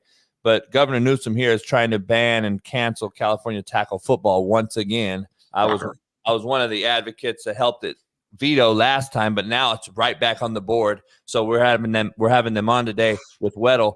Let me ask you this to perspective. This is why I am critical of the coaching of Coach Sanders, not the player. This is why Tank Johnson and I argue about the player just getting the job because of who he is, which Smitty agrees with. It's like the celebrity status often trumps the actual guy that goes through the process to become a coach. And I think that hurts the kids in the long run. And this is what I mean. Like the Kermani kid who came out, I know he had some learning disabilities. A lot of my players, 99.9% of my players that were any good all had them. We all have them. Probably all three of us. Maybe Smitty don't. Smitty real articulate, smart. So I look at this, Matt, and I'm like, this is the lack of experience as a coach that I look at and say, if I know I recruited this kid, Matt, to your point, Matt, the other day, the recruiting aspect of it, the evaluation aspect has to be questioned. And to Shaun King's point, we got to question what your process is, because if I know I'm recruiting this 5-star Cormani kid and I know that if I don't know he has an IEP or if he has learning disabilities, then I'm a horrible recruiter, number one. Number two, that means there's zero relationship being built. Number three, meaning if he comes to my campus and does buy into my car sales job and I do get him, guess what, man? It's your obligation to get this kid through the process. You can't just say, go watch film over there in that room. He's got a learning disability. You got to sit with the dude and get him through the process. You might have to hold his hand. You might have to take him to class. You might have to help him with his homework. You might have to pick him up, drop him off. And this ain't no shot at this ain't a shot at Prime. This is a shot at telling everybody out there who have anointed him to say, hold on, dog. This is a process. Coaching takes years to master, years. And it's a bump in the road. Every year you go into a new year, as a new season, I mean, it's a year that goes by that you've learned more about that season. And now I'm getting better as a coach. It's not going to happen in 2 years, though. Like, this is his going on to his fourth real football coaching year. And we expect him to know all the intricacies and the moving parts of this business. No, it doesn't work like that, dog. These kids are finite, detailed pieces of work that you have to really, really fine-tooth comb, dig deep into, and understand each single kid and what operates and what pushes each button. And I'm just telling you, it's like we're giving them up. It's too early now. Like, I've never lost a kid. I just heard Matt Rule talk about no one's entered the portal at Nebraska. Well, I'm taking that with a grain of salt because I don't know how good their players are. I don't know if people are poaching them. We don't know the situation. All I know is, like, each kid is very, very intricate in how they operate. And, like, it's the mama, the auntie, the grandma, who's running the show, what's the kids pushing the button. Like, I just think now that the system, Matt, has created a culture to where we're just saying, fucking throw them out. We got new fish coming into the boat, and it's the same shit. It's robbing Peter to pay Paul. I just don't know if we can blame anyone anymore. Coach, player, anyone. I just think the NCAA and college football have failed the players on a monumental level with this. This is unbelievable. And you know what? This is the way you guys want to play. This is what you get.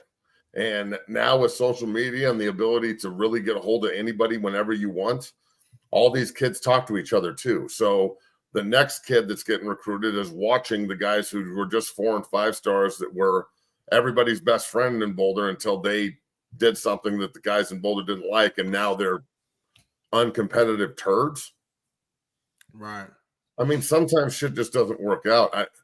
Look, man, I never wanted a job handed to me. I have no problem competing, but at the same time, if I played in the transfer portal era, getting in trouble or getting kicked out of school or something, I guarantee you I wouldn't have finished at CU because I got suspended in the middle of my career and had to go home for 6 months. So, like, that would have been straight to the transfer portal. It's just what it is. So I don't know the answer to this anymore, bro, and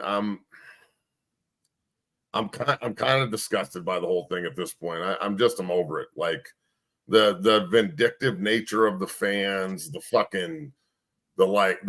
that nobody really listens to anything. They're just, everybody's so goddamn like tribal with everything that's going on right now. It's just, bro, they're too. There's a video I saw with Warren Sapp basically talking to the team, and they just wouldn't shut the fuck up. Like, they wouldn't even let the man talk.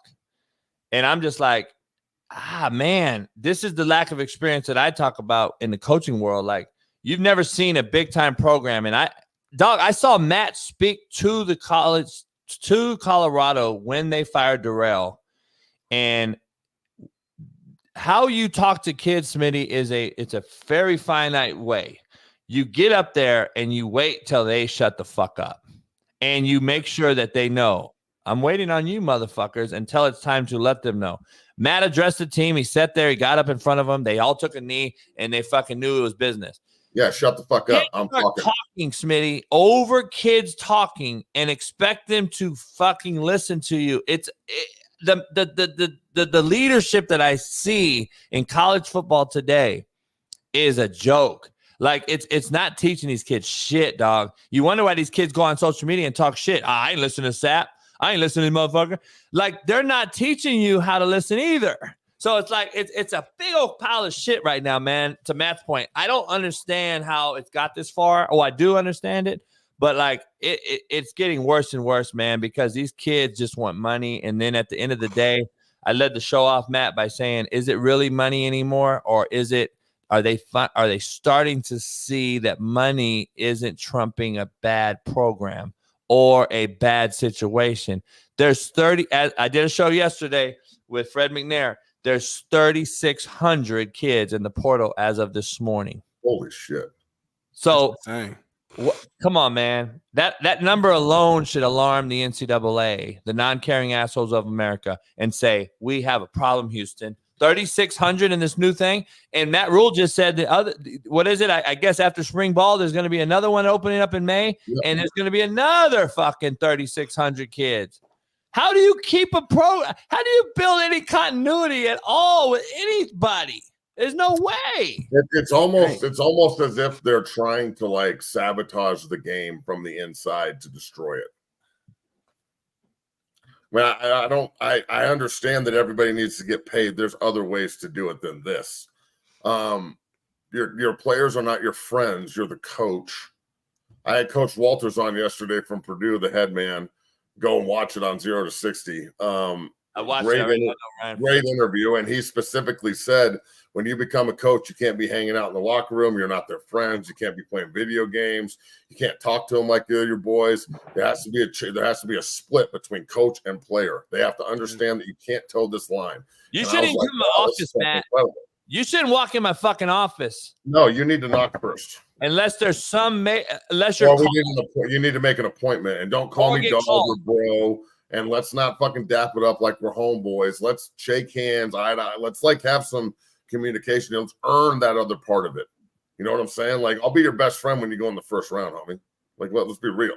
Like, when Drake Nugent gets drafted this weekend, we're best friends. But for the last 9 years, I've been on his ass about everything because I want him to get fucking drafted. So I'm just, when I saw this yesterday, it like made my heart sink. Like, so every one of my guys that were up there before Coach Prime got there, Casey Roddick and Jake Wiley and Austin Johnson and Travis Gray and all these other cats that transferred everywhere and have been playing everywhere, and Casey's about to get drafted, and Jake's starting at Houston, and Travis is starting in New Mexico, and like Tank went to Corvallis, and he's starting at Oregon State, and he was in at 5 a.m. this morning working. He looks like he's real scared of competition.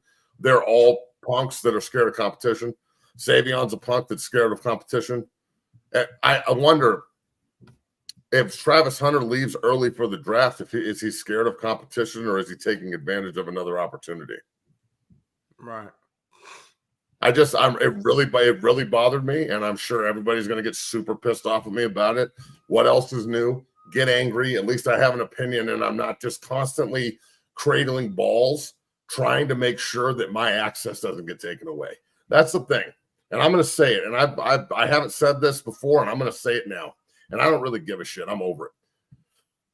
There's a lot of people in Boulder that are just riding coattails and are so scared to say anything or do anything that offends anyone up there or has a different opinion. It doesn't even have to be offensive, just a simple difference of opinion. They are so scared to offend anybody or get on the other side of like the fence that they will literally back up anything and everything and sound like absolute homers. Like, that's not your job in the media. It's not your job in the media to be their friend. It's your job in the media to report what's going on. The media is failing.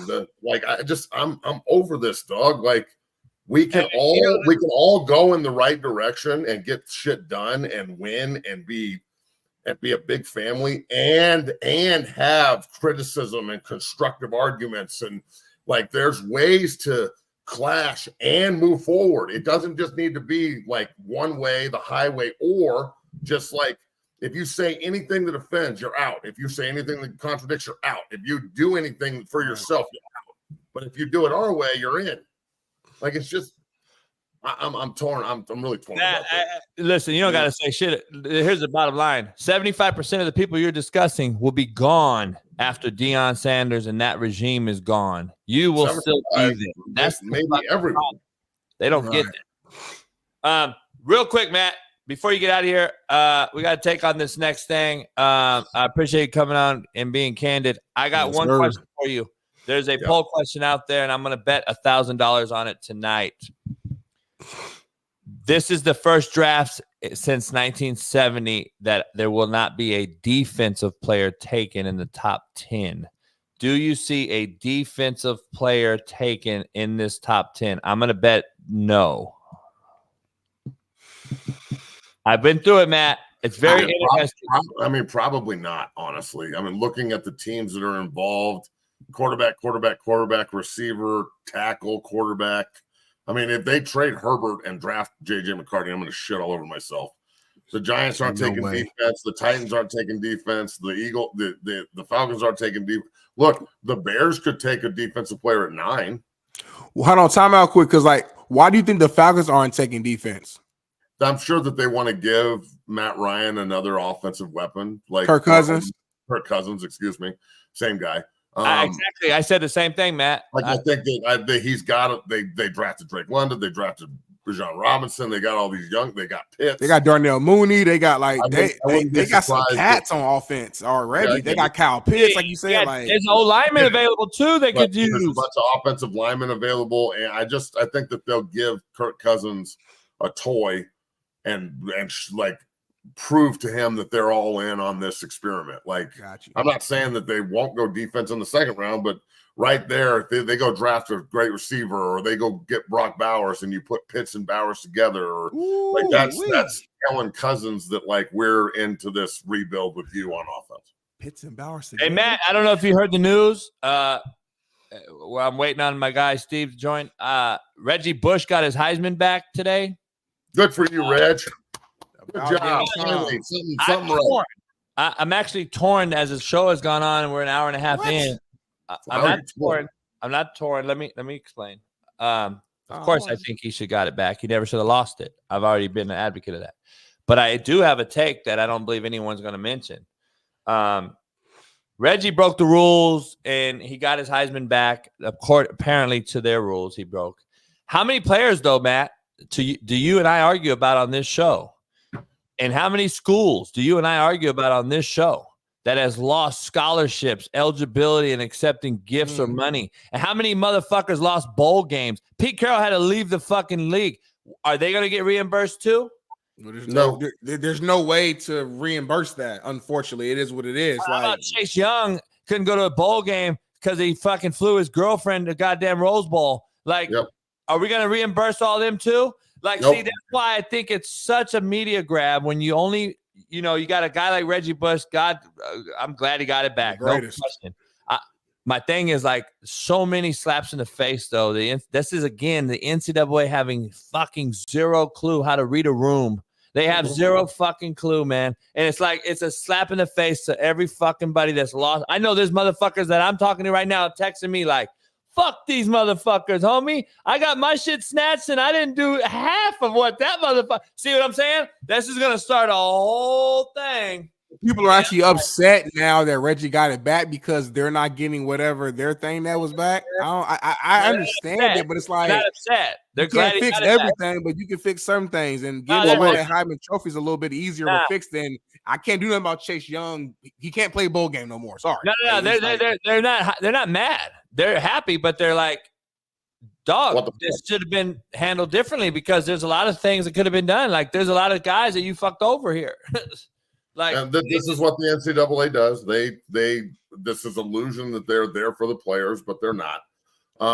They're there to fuck with everybody. It's just a bunch of geeks in some room trying to figure out how to fuck over the football players and the basketball players, and just they can't play, so they're going to make sure nobody else can. That's the way it was back in the day. I'm glad Reggie got his Heisman back. That's cool. It does open the door for other things to change. At least it happened, so you can have some precedent on something being reversed. But I don't know how you give people back time. Yeah, I'll give you a trophy, but I can't give you back time. I'm wondering how they're going to address that because they just do one thing and then, that's it. But Matt, our next guest is here to talk about the Saving the Youth football thing, and appreciate you coming on. I know Matt's a big advocate for youth football as well, so hopefully this doesn't get huge and taken out of context. So, Matt, if you see this later, share it with us because we'll need it because we're going to fight this thing again here in California. Matt, California, the next state will be fucking Colorado. The next state will be New York. We do everything California does, Colorado does, unfortunately. So, Bailey, if you could cut up some of that stuff that we just talked about, that would be awesome. And everybody go check out 0 to 60. We're going to have Coach Walter's interview up for a couple of days. Well, it's not going anywhere, but it's going to run for a couple of days. It was pretty awesome. Go listen to how he's built the program. And, you know, he brought in 23 high school kids. So that's pretty cool. There was a great interview. So go check that out. He's a great buff. Played safety at CU with me, and we're from Grandview High School right down the street. So go check that out. Follow everything on social media. You two have a great day, and I'll see you guys tomorrow. All right, brother. All right, have a good one. All right, so our next guest, man, is going to be joined by Eric Weddle, also your fan favorite of ours, Super Bowl winning champion Eric Weddle. He'll be joining us here in a few minutes, but first we got Save the Youth California youth advocate, who you're familiar with, has been on the show. We got 2,500 people in here. Make sure you guys pound that like and subscribe, become a member if you're not one, and follow Save the Youth. We're going to give you his Twitter and his Instagram. The bottom line is, before we bring him in, the new bill for football is called AB 3047. It creates a Surgeon General's Commission to study youth football. Now, the Surgeon General is involved. Commission has the responsibility to set a minimum age for entry into youth football. Where we're going to argue is parents should be able to do that. And this is ultimately a ban without a direct ban bill. So basically, they found another way to manipulate the system. This bill was introduced in 21 by Newsom. He voted it, saying the state didn't have the money for commission. So guess what? It didn't go on. And now here we go. So I'm going to let Steve introduce it and talk about it a little more and a little better. So welcome in, Steve Famiano. What up, brother? How you doing, bro? How you doing, Steve? You back Amazing that I'm back here. Footsteps of Sacramento. Yeah. You know what? Isn't this amazing that just about 3 months ago, I was on with you guys talking about how we killed that ban bill, AB 734, and then here we are three freaking months later doing this again. And, you know, I've been doing this for 6 years with Mr. Ban Youth Football, Kevin McCarty in the state of California. And, you know, we kind of knew that maybe somebody else in there, another lawmaker, might jump on board and take the mantle for this. We didn't really get a vibe that this latest bill was going to come out this quickly, but that's how Sacramento works. And like you said, Coach, what they're doing now is they've reintroduced a bill that was introduced in 2021. That bill number was AB 1348. So we beat the original ban bill back in 2018. I'm trying to give everybody the history here as quickly as I can because there's a lot that's gone on and put this all in context. Very good. We beat the original ban bill in 2018. Myself, gentleman Ron White, who's the president of the California Youth Football Alliance, and Joe Rafter, who now lives in Philadelphia. Us three gentlemen continued on with the California Youth Football Alliance. We worked with Assembly Member Jim Cooper to create the California Youth Football Act, AB1, which is the nation's strongest, most comprehensive youth football safety bill and youth sports safety bill in the country, in the entire United States. McCarty came back after that with this bill, AB 1348, trying to get the Surgeon General to, create this commission, study youth football, and then set a minimum age. We didn't oppose the bill. It went all the way to the governor. The governor vetoed it. And one of the main reasons was he said the state didn't have the money. It was going to cost about $2 million to have this Surgeon General commission. So he vetoed that in 22. McCarty came back, AB 734. We beat that again just a few months ago. The governor came out, and we had the help from the governor. And that's why I wanted to come on with you today, Coach, because we're going to kind of put out a challenge for the governor, and I'll get into that in a minute, and I'll let you ask me any questions you have. But now we're back with this Surgeon General bill, which basically is just an end around that would ban youth football in California without a direct ban bill. So it's passing it off on the Surgeon General of California, and then that commission gets to set an age, and then it goes to the governor and the legislature, and then they would write a bill saying, well, the Surgeon General says it's this age, so we should just roll with it. That's kind of where we're at. We got Super Bowl winning champ Eric Weddle in here, who's a SoCal high school head coach now, so he's obviously in tune to what's going on too. E-Dub, I appreciate you jumping on with us, man. I know you're busy. Of course. How you doing, Steve? How you doing, Eric? Hey, man, so nice to meet you. basically, EW, he kind of broke it down and was saying that they've allowed the Surgeon General now to kind of control this and use it instead of actually writing it into a bill and voting on it again, like we did have to do just 3 months ago. Now the Surgeon General is basically taking over and saying, "Oh, we'll just create the age grouping of this whole thing and ban certain groups, or we can dictate the how this thing plays out," which is now going to just trump any bill being put into place. So they're circumventing the process of how things are done. Of course, they're about to ban damn TikTok today, so it's kind of ironic how everything's kind of just freedom of speech is going out the window here. So EW, I don't know what your take is. I know you're an advocate, but the youth football thing 3 months ago, we were huge on getting that thing. We were instrumental on allowing that to get spread out, get it canceled. He vetoed it, and now it's back. Is this just a way, Steve, also to help out EW understand? Is this a way for Newsom not to lose votes because he just really has his hands off it? Everyone's going to think he really isn't involved when we know, well, if you ain't stopping it, you're helping it. That's where I'm from. So is that a way of him just keeping his hands off this thing? Yeah, exactly. So let's put this in perspective, because back in January when we beat AB 734, the direct ban bill that would have just wiped it out completely for 12 and under, the governor came out, and we're going to hold the governor to this. We are going to hold the governor to his word. He said he wants to ensure that parents have the right to choose their children's sports in California. Those are his words. That was his promise to us in the youth football community. We're going to hold the governor to that. So with him saying that, if you pass it off onto the Surgeon General now, he can wipe his hands and say, well, yeah, I want the parents to decide, but the medical experts are saying it's got to be this age. So, I'm going to support what they say. And it kind of takes the heat off of him a little bit. And, look, I don't want to attack Newsom. I don't want this to be an attack Newsom thing, but it could turn into that, because we believe the governor should, stand by his word. That's what we believe as a coalition. He should stand by his word. Yeah. EW, what do you see happening if this happens? Like, we lose youth football in this state.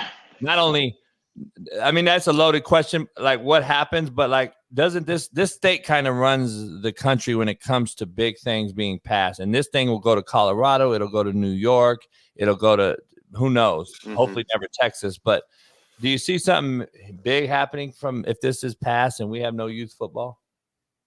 Well, it's unfortunate that this is even a conversation being had in the state of California, of taking away something that is so paramount in kids' lives, in the youth, helping them, giving them something to believe in, to hope. I mean, 50% of my high school kids are from single parent households. So, growing up playing football, I've been playing football since first grade, all the way through junior high to high school to college, NFL. And every year I have to explain to parents the safety measures that have been put into place for their kids, that the game has changed. And over the course of over 1,200 reps last year, there wasn't a single knockout shot at the high school level of high school football. So when I explained the trickle down effect of the physicality of football at the youth level, I mean, I coached it for 3 years, and not one time did I see an impact hit where I was like, or what you see on TV. It's just not the case. And it gets glossed over that all football is NFL football. It's not the case. And you're gonna hurt the youth, damage the youth. We thought COVID was bad, locking down and shutting down everything, that kids couldn't leave their houses and couldn't go to school and couldn't interact. I mean, you're going to take this away from inner city youth, from youth in general. You're going to see ramifications that will last a lifetime that you'll never come back from. And again, like rules being changed in the NFL by people that have never played the game or don't consult with the players who actually do and what they would want to do. This is a bunch of people that probably never grew up in an area like California, or never grew up playing sports, or never grew up playing football for that matter, and know the benefits of being a part of a team, learning from someone else other than your parents in the household, learning to be a part of different cultures, different backgrounds, different diversities that help you become a man of character, a man that is willing to work together, because being a part of a team teaches you that. You can't learn that from YouTube. You can't learn that sitting in your room on social media. It's being a part of an actual team. So if this does happen, I don't ever see it happening. This would be a tombstone waiting for Gavin Newsom. If he did decide to co-sign on this or wipe his hands so he doesn't have any say in it, this would be, we've already talked about football in general, the NFL level, how it's going and trending. If this happened here, I mean, eventually football is going to be flag football, and there will be no more tackle football. And I know Steve and Weddle, I know you don't have you've been. I appreciate you jumping on, taking your baby to school. This is the thing I talked to Trump about with Pat Perez about this very topic 3 months ago. This is how we made this thing work, and Trump's made some calls like, "Hey man, you want to run for president? Good luck winning Texas, Georgia, South Carolina, all the football schools in this country that are states in this country that are going to, good luck, Newsom, running for president if you ban this or wipe your hands clean of this." And that kind of opened my eye like, damn, that's real shit. Because let me just ask you one question, EW, before you get out of here. The Youth Pop Warner level, and this is a Steve question as well, but the coaching, and just to be frank, it's a joke. And I used to be a guy that used to certify those coaches with another Steve, by the way, years ago. It's almost like a part-time coach. That's what it is, really. But it's nothing worse than a part-timer when you just go from your 9 to 5 and you go out there. And I get it. It's a lot of daddy's coaching and other things. But it turns into a YouTube video of two cats hitting head-to-head, boom, and then a kid tackling his own mama and some crazy shit, right? That is what these people see. And they also use that as a black eye in the business. And that's why I think it's critical that we get these youth football coaches really coached up, that they really want to do this for the kids. Because I think right now it's just like a free-for-all. Oh, I coach my youth team. I'm the guy. And then it trickles down from 7-on-7 as well. And then you get all this kind of stuff going. And then they cross-coach, and then they tell their head coach at high school, oh, don't listen to him. Do this. And it's becoming a big issue. Do you see that happening? Yeah. I mean, you gotta remember. I'll give you two sides of it. We as a program, we hold a couple free youth football camps, and then we hold actually a coaching convention, like you said, where I help them with scheduling, I help them with practice schedules, scripts, drills. We go through the teachings of tackling, the techniques of footwork, like trying to help these guys out, because honestly, it's hard to find committed dads that are willing to help out. I mean, when I coached in the youth, I had 4 coaches that were willing to help me. So we're coaching both sides of the ball. I'm doing everything, special teams, I'm having to do it all. So it is a daunting task nowadays. I'm not sure why the participation from the parents' involvement. They just rather pay someone else and watch than actually do it themselves. And so the high level coaching isn't there per se, but the ones that are doing it for the right reasons, they are amazing men that are trying to give back. So I would say that's kind of diluted in the sense of what you see on social media. And it's not all like that. I think that's the less than 1%. It's just, of course, what you see on the news and social media. There are actual people out there doing it and trying their best and doing it for the right reasons. And that's for the kids. And on the flip side, I just want to end with this. This country is based off freedom and the ability to choose what you want, right? What you want for yourself, what kind of dream, what kind of career, what kind of life I want to make. And sometimes that's harder for others, and depending on their upbringing and where they live, we all understand that. But you always want a choice. And especially for a parent, you're going to take that choice away from my kid. Like, who has that right? When did it become this ideology that you're supposed to control what I say, what I believe, what I choose? I mean, it's crazy. It's literally crazy thinking of what these people are doing. And like Steve is doing, like Coach JB, Big Smitty, like myself, we have to continue to support our youth and our kids and stand up for our ability to choose what we want for ourselves and our kids, not having a body that can control what we say or do. That's just never going to happen. It's never going to survive. It's never going to survive. Hey, E-Dub, I appreciate you jumping by, man. We can clip this later and post it and help everybody out with the words. And I appreciate you coming on, joining us with Steve. And hopefully I'll see you soon and we'll play some poker so I can beat your ass. Thanks. Never. Love you guys. Great to see you. Appreciate your work, Steve. All right, you got it, Eric. Thank you, man. Thank you. Yeah. So Steve, he said, yeah, he dropped the mic on that, and I agree. Like, it wasn't an attack on Youth Pop Warner coaches for the most part, but we only know what we know and don't know what we don't know. We got a bunch of coaches out here who's running around with a whistle, and it's being taught the wrong way, and then you see bad things on videos because the kid will take a clip of a video, and even though it was a 2-hour practice, it was great the whole time, and then that one clip of Oklahoma drill that went bad, it will be the viral moment that'll give Youth Pop Warner a bad name. Well, hey, Coach, let me pop in on that, because you know what? That's one of the things that drives me crazy when I see these videos, because that's what guys like Mr. Band Youth Football, Kevin McCarty, like to refer to, right? These 30-second clips from guys posting stuff at practice. Well, that doesn't cover the whole youth football world, right? I mean, I got to tell you, there are some, I've been doing this 20 plus years of youth football, here in Apple Valley, and now doing this on the state level. There are some freaking killer youth football coaches out there. And, I've learned in this that we are not promoting them enough. We're not bringing enough spotlight in this world to those good coaches. And that's something that I'm going to start doing down the road here. We got to start spotlighting these great coaches, man. These guys who really give the time and effort to do what they're doing on the field for these kids. I'm sick and tired of these yahoos posting these videos, and that's all we talk about.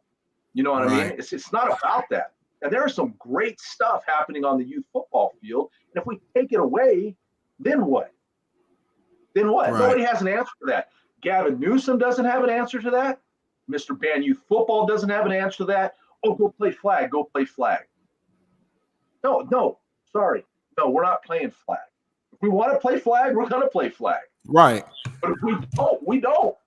Right. Flag is a separate sport too. Like let's keep it on. Like that's if you, like you said, if you want to play it, that's cool. That's my decision as a parent or as the kid to go do that. But it's a complete separate sport. And football, I always say, changed my life for everything that I'm even currently doing now, from a mentality standpoint, from a confidence standpoint, from obviously the physical part of it, and just the ability to just learn how to persevere. I always say football for me was almost like another parent. And I know it sounds kind of weird, but people who played the sport understand it. Like the game itself was like another parent, because I've learned so many life lessons through the sport. I remember my first job interview, every question they asked me, I use a football example to answer it. You know what I'm saying? Because that's just what led. And I think it's so important for these kids to have the ability to play the game, learn, again, be coached well, and actually learn the basis of tackling and how to fall properly and all the little things, so that when they do get older and they're in middle school, high school, they already have a solid foundation. I think it's very important.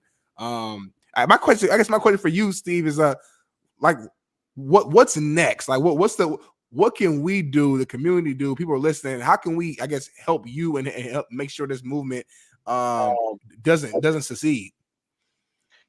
Yeah, just doing what you're doing, like having me on here and getting the word out to people, because believe it or not, even though this thing has been going on for 6 freaking years, there's people that still don't know that this is happening. It's amazing to me, right? I'm amazed. I mean, I'm in it, right? I'm in it every day, and here I am again, doing this again with the state of California. This is sneaky politics. Yeah. Let me use a different word. This is sleazy politics. right? This is sleazy to do what they're doing. And for the governor, too. You know what? That's where really I wanted to come on here, and this will be my last message unless you guys have any more questions for me. Governor Newsom, we are holding you to your word. You said 3 months ago, parents have the right to choose their children's sports in California, period. Not the Surgeon General, not the taco guy down the street. You know, I mean, we're holding you, Governor Newsom, to this. So I don't know how this is going to go here, because it's basically we're going to have to go after Newsom now, right? And we were trying to avoid that. We don't want to do that. We really don't want to do that. But that's where this is right now. Good luck, Newsom, running for president and getting your your constituents on board when you ban youth football in states like Georgia and Texas and other places. Let me ask you this before you get out of here. I got to ask you. I think I tie correlation. I think there's a correlation, and I think it all started making tackle football, because we've seen the NFL. It's the worst I've ever seen. We had 900 injuries last year, Steve, and we have helmet. A guy that owns a company, buddy of mine who comes on our show, Mike Jules, who owns a big time helmet company who deals with every college football program in America plus NFL teams. We talk about all this safety and all this crap, and I correlate it to 7-on-7. 7-on-7 movement became a fad. It's become AAU. It's become get the mamas out the house on the weekend. Let's go to Vegas, have a party. It's a huge thing now. 7-on-7 is ridiculous. The coaches that are coaching it are also almost ridiculous. And a lot of them who cross-coach and coach high school as well, some of them are good. I have a lot of friends. A lot of them are just absolute jokes. And they just trying to really, let's be honest, they're trying to like date the mamas. They're trying to, get over on some kid paying them money so they can get over it. It's become a joke. And what it has done, though, it has created a very, very impossible sport to be played in pads, because you got a quarterback taking a drop that's not realistic. You got corners and wide receivers that I believe have just ruined the corner and wide receiver position. And now you take this sport, and then some of them cross-coach and go over and play youth football in pads, and you become very timid. You become very it's very like I don't know how to say it the right way, but I know that it is correlated, and there's a very, very finite description on how these two things are become ruining football at the big level, high school, college, and the pro. Like, it's become bad. And I think 7-on-7 has a huge influx on that. AAU did a lot of bad things for basketball back in the day. I just think it's the same way. We're headed down the same path. And youth football has to get, like you said, its own thing. Be its own. Talk about the good things that it is doing on the side, because I know how many great youth football coaches there are too. And they're all over, up and down this coast of California and everywhere else as well. But damn, man, 7-on-7 has to be thought about and looked at, because it is really, really watered down football. Yeah, and it's flag too, right? Look, I mean, everybody thinks that I'm anti-flag. I'm not anti-flag. I want kids to be out there and be active no matter what the hell they're doing. Box, wrestle, ride your dirt bikes. I live in Apple Valley. This is a huge dirt bike community. There's 5 and 6-year-olds out here every Saturday and Sunday on their dirt bikes. Get out, get your kids outside and be active, period. But just because flag and tackle use the same football doesn't make it the same sport. And look, I don't make the guys at the NFL happy when I say this. There's some that I've made comments on and commented to them about. All you guys do at the NFL level is talk about how great flag football is. Well, let's talk about tackle. Are you not a tackle league? Right. What are you guys doing? I honestly, the NFL is driving me absolutely absurdly crazy with this, because they're ignoring the youth tackle football community, which they should be promoting us. They should be helping promote us. They're completely ignoring us. They should be funding everything we do. Get our coaches certified, get us AEDs, pay for our EMTs at games. They should be doing that. Instead, all they do is talk about how great flag football is. So, well, what are we supposed to think? You guys want to be NFL flag football? Is that what you guys, I mean, is that the ultimate goal here? Because if you don't support youth tackle and they want to ban that, I heard your previous conversation with Matt about all the Colorado stuff and college football, and he's saying he thinks they're trying to destroy it from the inside. What are we to think here? Nobody's helping promote tackle football in this country anymore. It's interesting that you say that because Weddle and I were talking about this as well. Drew Brees, he's teamed up in San Diego with the largest flag football thing sponsored by NFL. And Tank Johnson's on our show twice a week, and he used to be Roger Goodell's right-hand man. He has Roger on his show all the time. Like, and now he no longer talks to Roger that much. He's like, dude, it's becoming really, really weird, and we don't know what to think. And if you think the way we think, then you're ostracized. They're going to get rid of you. They're going to bounce you out of there because they're going to be like, oh, no. Why are you pushing flag football so heavy by NFL figureheads? Drew Brees, all these different big names that are diving into flag football now. It's a money grab. It's an absolute joke. I think it's teaching what it is again, Steve, and I take a lot of heat for this, and Smitty hates when I talk about this because we beat a dead horse. But and I'm not going to go down this road of the women that Smitty thinks I'm going to go down. But I am going to go down the road. I didn't even say nothing. I am going to go down the road of all inclusive. See, we're making it all inclusive. Flag football allows what? Anyone to play. Like, let's just be honest. Anybody can play flag football. It's all inclusive. Let's go. And it's softened up the real discussion that people want to have here that they don't want to say because they're scared to get canceled and all this. I say it. But the female the all-inclusive part of flag football is why I believe it's trickling upwards instead of downwards, which we hope usually it's going upwards to high school, to college. And then you add the transfer portal, and you add it's just becoming, you can't put the tube back in the or the paste back in the tube, man. And I don't know if we can get out of this rabbit hole.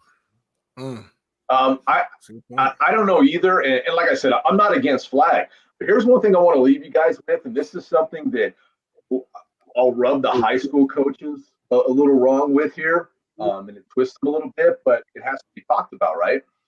So the NFL is pushing very hard for girls high school flag football to get these. It happened here in California. I think there's another state that just happened. There's 11 or 12 states that have girls high school flag football as an actual sport now, which is great. It's freaking awesome, right? But you're pushing all this flag stuff for these kids. What's going to happen to the boys that don't want to play tackle football in high school? When does boys high school flag football become a sport? When does it overtake? When does it overtake high school tackle football for Friday Night Lights? Nobody wants to talk about that. When I bring it up, they're like, "Oh no, don't talk about that." No. We need to talk about it because you think flag's just going to stop at 12 years old? It's an Olympic sport now. The NFL is promoting the hell out of it. Why are we're skipping over that high school level for boys, right? When does high school get co-ed flag football? Like Coach was talking about. And now that obviously directly impacts college, and now you have a shortage of people actually knowing or wanting to play tackle football at college, and then that affects it all connects. That's an interesting point right there. Yeah, it's deep because think about it. The damn Pro Bowl is flag football, Steve. The NFL Pro Bowl is flag football right in our face, and nobody really wants to address it. Like, what are we doing? What have we become? It's a very great point. I mean, I'm going to talk to high school coaches about it because, like, I see something totally different than what you just said, and we'll end it like this. I see that they won't make a boys flag football. They'll only make a girls, and guess what they do? Play with the boys. And what are we seeing at all-time high? The NCAAs will not ban the made-up humans, I like to call them, going over and playing with boys or playing with girls, and the NAIA did. So no trans can play with real women. And the NCAA is supposed to vote on that today, I heard. Riley Gaines said. So she's an advocate for that movement for the women. And I just don't think everything needs to be all-inclusive, man. And that point you just made scares me because there won't be a boys flag football league. There'll only be a girls one. And that's the point I'm taking out of this. And you open my eyes up. And now I'm like, now when you get off, I'm going to cuss Smitty out and do all this stuff. So, Can I stay on for that? Wait, I want to stay on for that. You see what you did, Steve? Thank you so much. We'll do this anytime, Steve, as much as we have to, once a week. I don't care. I'm a full-on, all-in advocate, and whatever people I got to get involved, I will. I've talked to Marcellus Wiley. I've talked to Weddle. I've talked to Tank Johnson, guys that are tied into the NFL as well. They all have kids playing.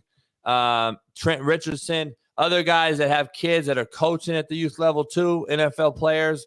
We'll get anyone we can involved in this, and then I'll get the NFL players that I have playing, 26 of them currently, and we'll get other guys involved if I have to. Patrick Queen and other guys that love the sport and had to play tackle football growing up. They wouldn't have been NFL players. I mean, bottom line, they wouldn't make the money they're making if youth football wasn't there. So I appreciate you sticking your neck out, man. And, hey, people don't like the truth tellers, man. I'm just going to tell you. So I know you're feeding off the haters today, and hopefully we can make this thing right. Disagreements create great conversations. That's what I like to tell these coaches that don't agree. So they're going to have that conversation now because we're in very thin waters here. I'm going to be honest. Steve, as much always, man, we'll do it again as soon as anytime you want. I appreciate it, guys. I'll keep you updated, and if I need to come on anytime soon, I'll let you guys know. Appreciate it, Coach. All right, brother. Later. Guys. Great job. Clap it up for Steve, advocating for the youth. Brought up some great points, Smitty. It makes me think, man. I'm telling you, there ain't going to be boys flag football. It's going to be girls. Just the girls. It makes you think, though, because, like, he makes a good point. It's like, yeah, it's like it's to a point where now it's so heavily at the high school level that the numbers are extremely low, and now you don't have enough guys even playing college, and then you don't have enough guys going to the NFL. But I don't know. It's crazy for me as a business standpoint. If you're Roger Goodell, if you're, NCAA, whatever, like, you have to understand, like, long-term, big picture, this can't be good for their business. I understand that the Pro Bowl still does good numbers. That's because we're just watching the best of the best players just go out there and have fun for one day or whatever. So it's like, all right, cool. But there's no way an actual tackle football at the NFL and the college level will ever get to a point where it's literally just flag, because the numbers would be impacted at the highest level. No one's about to just sit here and watch flag football at a competitive level. There's no way. Let me interject and ask you this. To Tank Johnson's point, who has brought a lot of light to some situations. If this is becoming corporate sponsored only, which we are definitely seeing with the crowds that we're seeing, and the fans that are actually in there, the prices for admission clearly isn't being purchased by you and I and the family. If corporate America has already invested billions into the NFL and Roger Goodell's movement, if you still paid the players the same money, Smitty, and you put them in flags, corporate America is still paying that money to sponsor that team. If you still got Patrick Queen out there in flag, and you still got Patrick Mahomes in flags, and you're paying him $500 million, you're still gonna get the corporate sponsors. Them TV contracts are gonna get shot down because they ain't gonna have no fucking numbers, though. Are they? This could be a whole huge. They could be all in together on this, Smitty. It's crazy to think about, dog. But like, if millions of people are still watching flag football every single Sunday and they're on fantasy football, oh man, how many flags you think Patrick Queen gonna grab on Sunday? I think he gonna break the record. He gonna get 25 flags next Sunday. Think about that gambling. If that happens, think about betting on that, Smitty. Think about betting on that. How big is betting getting already? Think about the betting part of it. Well, guess what? I can already see it. I might bet on it. I bet on anything, but I'm not about to be watching it. My attention, dog. Think about it. Like, the push they're gonna make is, your best player will never be injured. He'll always be in the game. You can bet more because he'll never be out of the game. I'm just seeing a bunch of shit run through my head like, what? Dog, let's take a break, Smitty. I got to take 5 because I'm cooking you today. We need to take a 10-minute break. I'll be back. I'm going to take a piss, a shit, a granola bar, some water. I'm going to stretch, do some push-ups, and then I'll be back. TMI, though. Shit. Yeah. Ain't this a realest show on planet Earth? But you're gonna come back eating again? Because I haven't ate in 3 days. You gonna just tease me? I'm eating. I'm not doing that fast shit. I have intermediate fasted the last 2 days, and I felt horrible.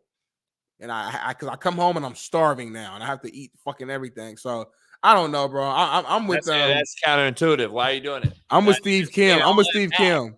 No, intermediate fasting means you eat in a certain window. Steve Kim is right. You work out. You hit the gym. That's how you get your body right. So when we get to studio, I'm turning this room into a gym. I hope so. I'm gonna get because I got Peloton, a little treadmill. I'm gonna put a little bench. I think put a bench bench press right in here. here. I got the mirror right here, so I can do some things right here. Pull ups too. I'm gonna put the flooring down. I'm gonna put the flooring down. Yep. I'm gonna make this into a gym. Mm-hmm. And then, so I put the stairs in my hill.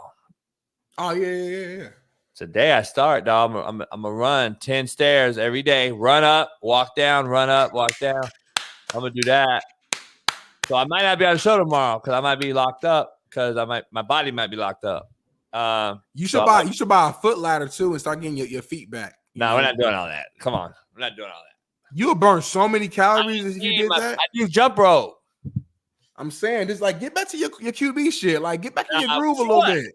For what? Just the workout of it, like because that was your prime JB. You had the most mental clarity. Dude, what's that dude name? What's that brother that runs like 28 miles and just videos himself the whole goddamn time? Bad motherfucker. What's his name? I can't remember his name, but I'm looking at him, bald head, light skin. He gives you like motivational speeches while he's doing it, basically saying no excuses, stop being a bitch. Like he do talk that. shit. I love that motherfucker. I'm gonna do that.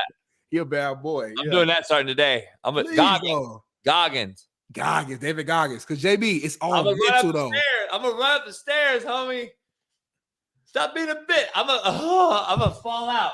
Because my thing is, if you as gangster as you claim you are, you should be able to fight through the pain of hitting that workout and sweating and going through that shit. To me, if you really gangster, you really about all the shit you talk about, fight through that pain. Bailey, let's go to a commercial break. We'll be back in 5 minutes.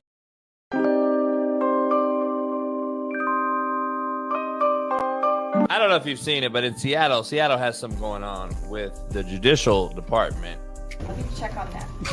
So we were talking May 6th, 8:45? Yeah. That works for me. All right. Do I need to sign anything? No. I'm just out of here.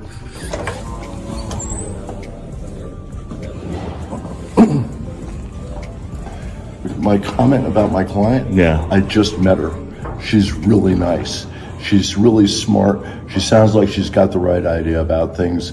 I really support what she's up to, and I think it's fabulous. How about that? God, she's accused of, what is it, criminal trespass? In the first degree, yes. Is she innocent or guilty? She's innocent, of course. She's innocent, okay. Well, she's caught on video being arrested and protesting and allegedly protesting. So I'm trying to get all sides. So my client has pled not guilty. My name is Stephanie Mueller. I'm in the directory for the Washington State Bar Association.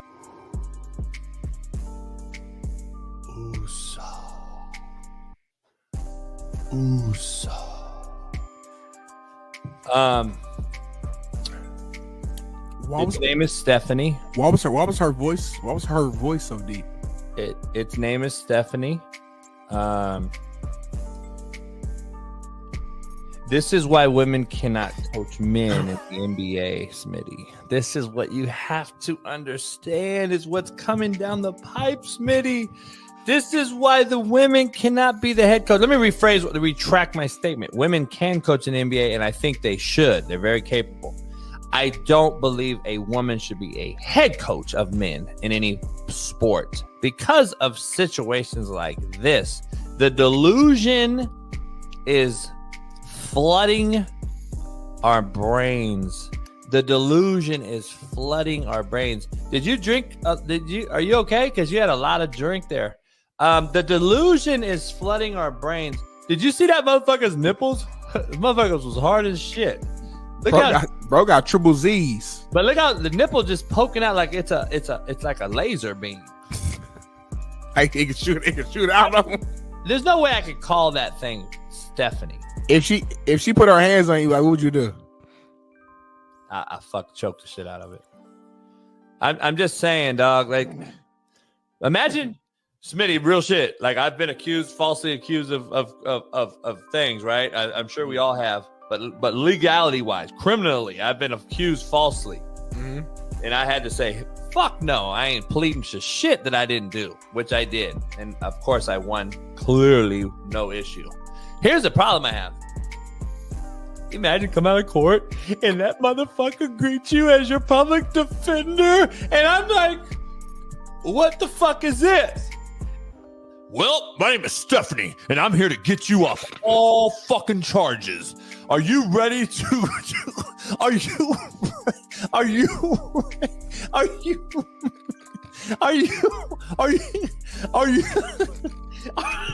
you ready to fight this good fight? Motherfucking titties is out in your face. Motherfucker got titties and nipples.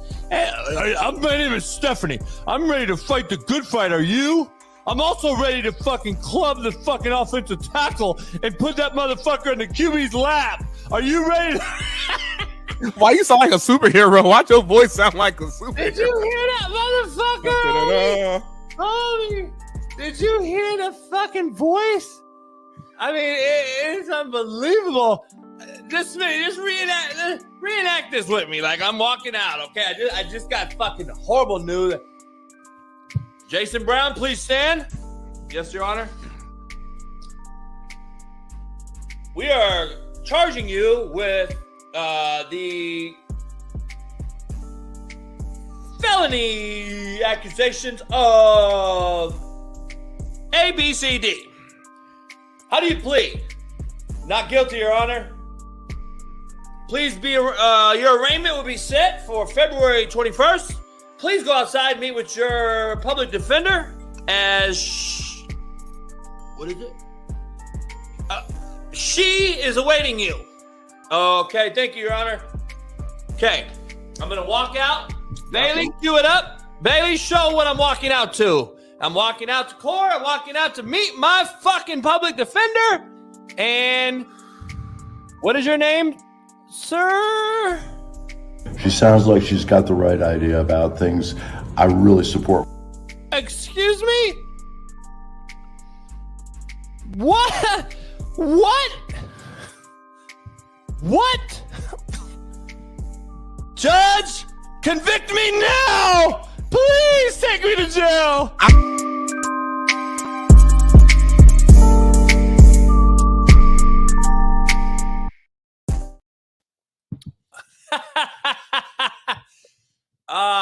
That's a great commercial right there, Bailey. That shit. We have some great moments on this show. Damn, we having some viral moments but we won't go viral because y'all won't pound the like and shit. Before Smitty gets back from shitting, I got something to talk about. I don't know if you know this story, but my main man Cisco, who's in the show quite a bit, he's a comedian, has some privy information in the comedic world, knows a lot of these people. Sent me a video last night. A lot of you may have seen. But if you haven't heard the true story about Dave Chappelle and his mindset on how just straight assassin he was, take a listen to this on how he eliminated Dane Cook's career. And Chappelle, supposedly, the story goes, came into the Laugh Factory one night. You could ask him. And Jamie said, hey, it's Dane's night. And Chappelle, this is the height of Chappelle's show and everything. He's like, what the fuck? What does that mean? He's like, it's just Dane's night. He's like, just do a tight 10. And he's like, okay. Now, any other comedian would go do 45 fucking minutes. That's just what most people do. But Chappelle, if this is true, and we already know he's a different animal anyway, he goes up and does a tight 10. But right at the end goes, you know what? I don't usually do this, but I'm going to go outside and smoke some cigarettes. If y'all want to come out, hang out, take pictures, whatever, I'll be out there. And the whole crowd fucking walked away. And he's like, there's Dane's night. Hilarious, man. Hilarious. Hey, Cisco, our boy Cisco, who's a comedian who was there that night and said it was a fact that happened. So that's competition. That's a cold ass. That shit came to him right away when they told him that. And he must have right away said, all right, I got 10 minutes. I'm going to do 10 minutes for sure. I'm going outside, smoke a cigarette, take everybody with me, homie. That's fucked up. That shit crazy, homie. Dane Cook is always at the Laugh Factory too. Crazy what? I said that's crazy, homie. Dane Cook is always at the Laugh Factory, and he used to be a big deal. Like he used to be in movies, all that type. So I was a fan, and then now he like you don't see him in shit. All I see him at is the Laugh Factory, and that's cool. Like I like the Laugh Factory. I go there sometimes on Tuesdays and go buy me 2 drinks, and because everybody got to get a ticket, and you got to make 2 purchases when you get in there. That's how they get over on you. But no, that's a funny story, man. I love it. It's competition. That's what we do. Jay, what you got going on today, man? Like walk us through like a day in the life of You don't want to know what I'm doing today. I want to know exactly what you're doing. I'm filing back taxes. Oh shit. Cost me a lot of money today. But I have to do it because see, I'm the one that has to do everything around here because you won't do it. Okay. So I got to go do that so I can do some other things and take out a couple dollars out of some other things so we can get to the studio and get going. So I'm tired of you got to shit or get off the pot, Smitty. I'm tired of waiting around. So I'm going to do it myself. Okay. And I'm going to go pull some money out of some things. But I got to file my back taxes. I got 2 sets of tax I got to file today. I'm doing it today. Mm-hmm. It's going to cost me quite a few dollars. Okay. So I'm going to do that. And then, bam, we're going straight to... See, my taxes are different, though. See, I haven't had a W-2 in 5-6 years. I'm all 1099. I'm all very, very different. You know, it's a very... You be writing off all your shit. I know. It's a very different thing. But this bottom line, if you use your LLC in your business, then you're going to pay. You're going to owe. You're going to owe. That's the thing about it. You're going to owe. So, it is what it is. We could actually use Smitty being on welfare, actually, because we get more money, dumbasses. Exactly, dummy. You don't know how to do work the system. Motherfuckers don't know I am on food stamps to this day, and I'm glad I am, motherfucker. Shit, I still get the homies to give me like 40 for 20. Yeah, come on now. See, back in the days, it was actual stamps. Then they switched it to the card or whatever. But like, come on. Yeah, went to the card. Yeah, JB. I mean, as I am making moves for the show, me and you got a real we got a call as soon as the show in, some potential money with a brand. I sent you the Zoom link right at 9:30. Yeah. Oh yeah, I'll make it happen, but we gotta hurry. I mean, I can handle it if I need to. I mean, I carry the show, 3-hour show. The show really 3.5 hours. We always do 3 hours, 20 minutes. We're gonna go straight from there to the meeting. Straight from that meeting, I got a Fox meeting at 10. That's gonna go all the way for about till 10:50. I gotta hurry up, grab me a peanut butter and jelly sandwich, put on my fucking socks and shoes, speed to Fox, get there, go to our meeting with the production team, Acho, boom, go to the next meeting with the rest of the talent, Joy, James, Shady, Acho again, boom, boom, boom, run upstairs, go to the set, go to a quick piss, come back, have my question of the day prepared, whatever comes to my mind, get the talent as they're coming in, get videos, get the energy going, get everybody loose before the show start. Take those videos, bada boom, bada bang, edit it, get that prepared while simultaneously watching the show live, listening with the nice keen ear to the best moments of the show. Cut those clips out, bada boom, bada bang. Put it on Facebook, put it on Twitter, put it on TikTok, put it on Instagram. Make sure the YouTube team is good as well. Bing, bang, boom. Show over. Get in the whip, skirt. Hour traffic to go 4 fucking miles. Get to the crib.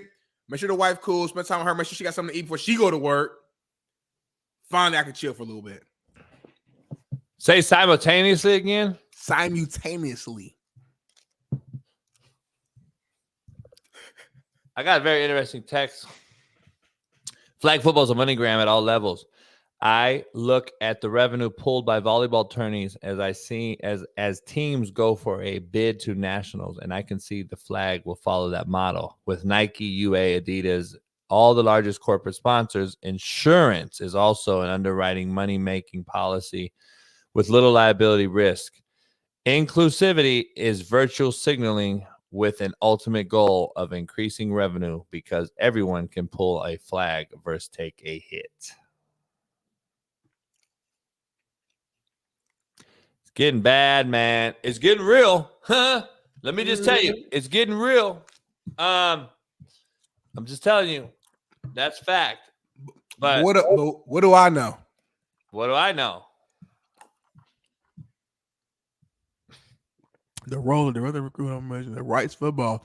Then you coach Bloomgren for the opportunity to join your staff. Shout out, man. Do me a favor. Send her a DM. Let's try to get her on the show this week to just talk about her opportunity, how she got the role, what she's most excited about. I know her. I know. Well, I said hit her up. So let's say hit her up so we can make it happen. I know her, and good woman. She's been in the level before. She's been there before. So she's going to do recruiting in the recruiting office. So I'll call her and see if she wants to get out of the office and come out and be on the show. My old head coach was at Rice. He's at Buffalo now though. He's back in the head coaching role, but he was at Rice. Pete Limbo. You think she knows how to like go get like Kamani? Think she could go get him, recruit him? Yeah. Yeah, I think she. Neck pop. You all right? You all right? Hold on. What's wrong with this dude, man? JB is crazy. He asked me a serious question, and I gave a serious answer. I think based upon her experience that JB just listed, and among other things, I think she could do a hell of a job at recruiting.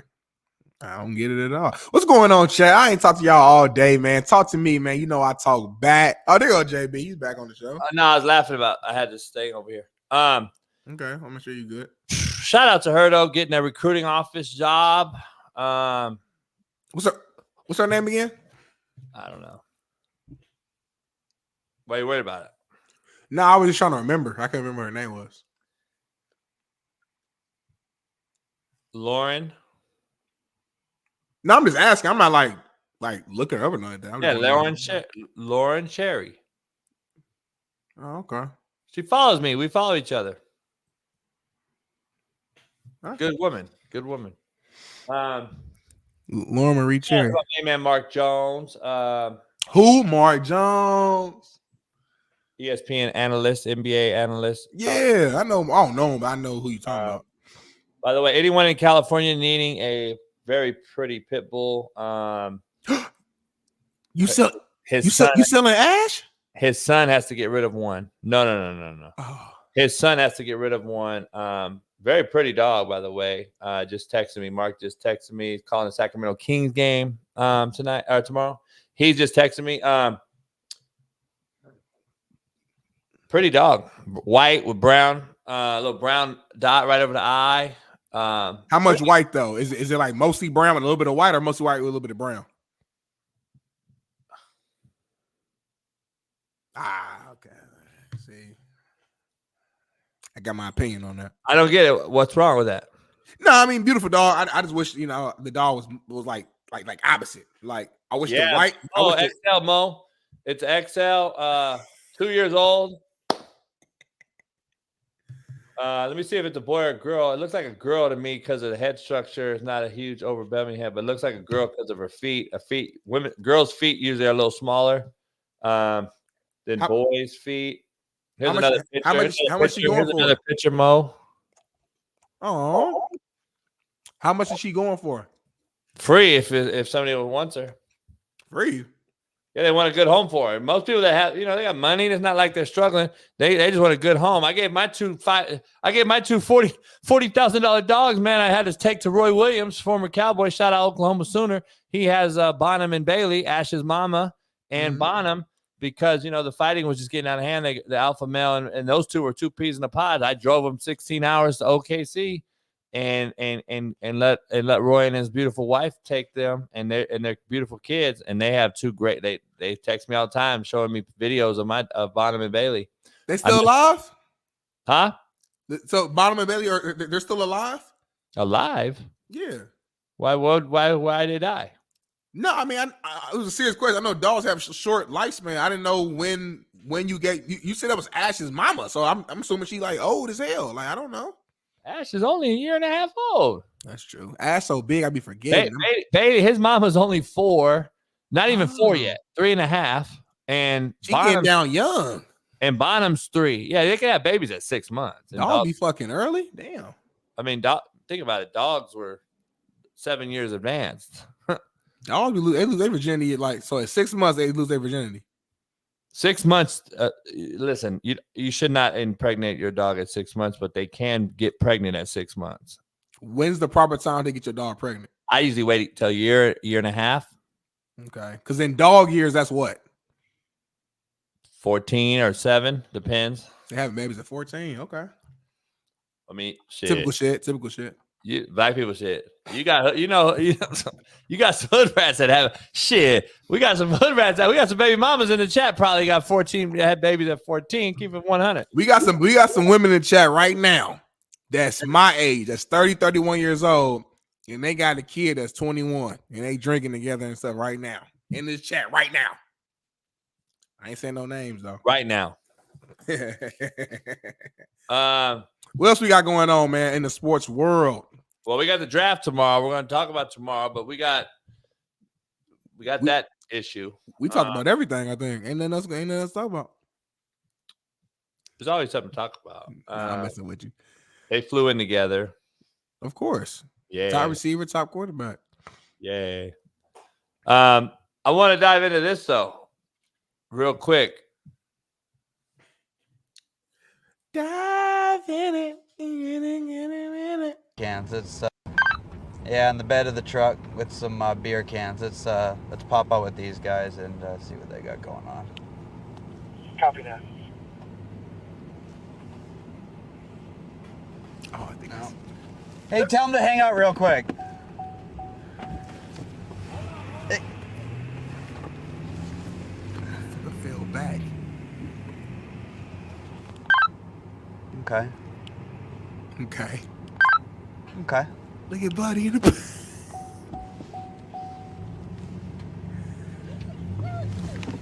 He taking his time. I don't even want to ask what that was. This is some hillbilly shit. They really got to run. He throwing beer cans.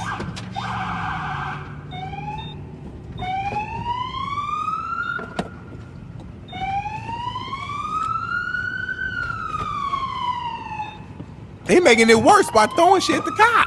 Is this fake? It must got a kilo in the car.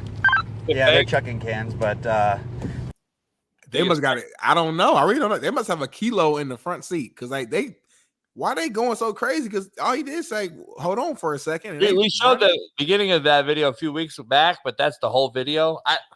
I don't know if it's fake or not, though. Do you think it's fake? People in the chat saying it's fake, but I don't know if they're just guessing or they know for a fact that it's fake. I don't know. It's hard to tell, man.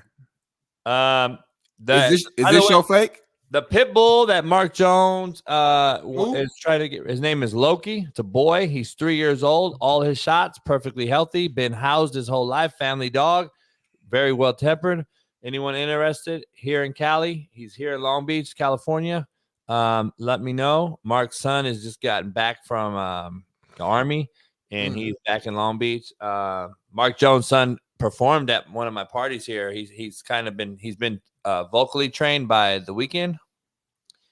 They're all from Toronto. Mark in the business. Mark knows The Weeknd. Their boys are from Toronto, and his son Shay was vocally trained by The Weeknd.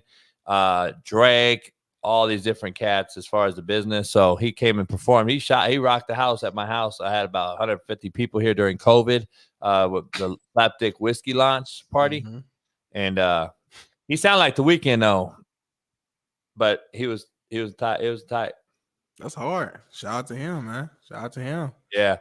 So if anybody wants a pit bull 3 years old, let me know. A great looking dog. If I was you, JB, I think you should take him. I think. So Ash will kill him. Nah, Ash is trained now. Ash is cool now. I didn't soften Ash up. Ash I come over your house right now. Ash gonna come over there, lay his fucking chin on me, jump on top of me, kiss me all. Like Ash is a lovey-dovey dog now. That has nothing to do with the dog. If I tell Ash to sit his ass down, he gonna Had nothing listen. to do with another dog, a boy dog in his neighborhood. Are you fucking kidding I got me? Ash I trained would now, still have JB. Bynum, Smitty. I would still keep Bynum here then. I would have had Bynum here still. I'd have kept Stogie for that instance and had to put him down. Stogie's a different. That's a Hey, different. Mo, he is a boy. It is a boy, Mo. It's a boy, Damon. It's a boy, 3 years old. You got to train your dogs properly, JB. They're trained. It doesn't mean you see some pussy, you ain't gonna go get it. Shit, act like a lion ain't gonna go kill a hyena. Not every time. Not the lion already ate. Yeah, it is. What's up, baby girl? I missed you. You so damn good at the smile, the skin, the dimples. You go, girl. Get you a hard-working woman, JB. Get you a hard-working woman. I don't want you to work hard no more. I'm trying to make the JB show blow up. I'm trying to get him to stop cussing as much, stop talking as crazy as much, stop saying inappropriate things as much, so we can get these big brand. Nike want to sponsor us, Under Armour want to sponsor us. I'm trying to get us rich, baby, so you could quit your job. But he ain't helping me out. I'll talk to my baby real quick. Shout out to my wife Chanel, man. Clap it up for Chanel. Just got off work. Best nursing. I don't really think she's good. Best nurse in the building. I'm not gonna tell where you work at. Put your hand in there. They don't think you here. Show your hand. Hey y'all. I'm a player. You could fake that. I can fake a hand. I can fake a hand. I do it all the time. Do it right now. I can fake a hand. Fake. Okay, do it. Show me fake a hand. Here's my hands, right? Here's my Yep. hand, right? Yeah.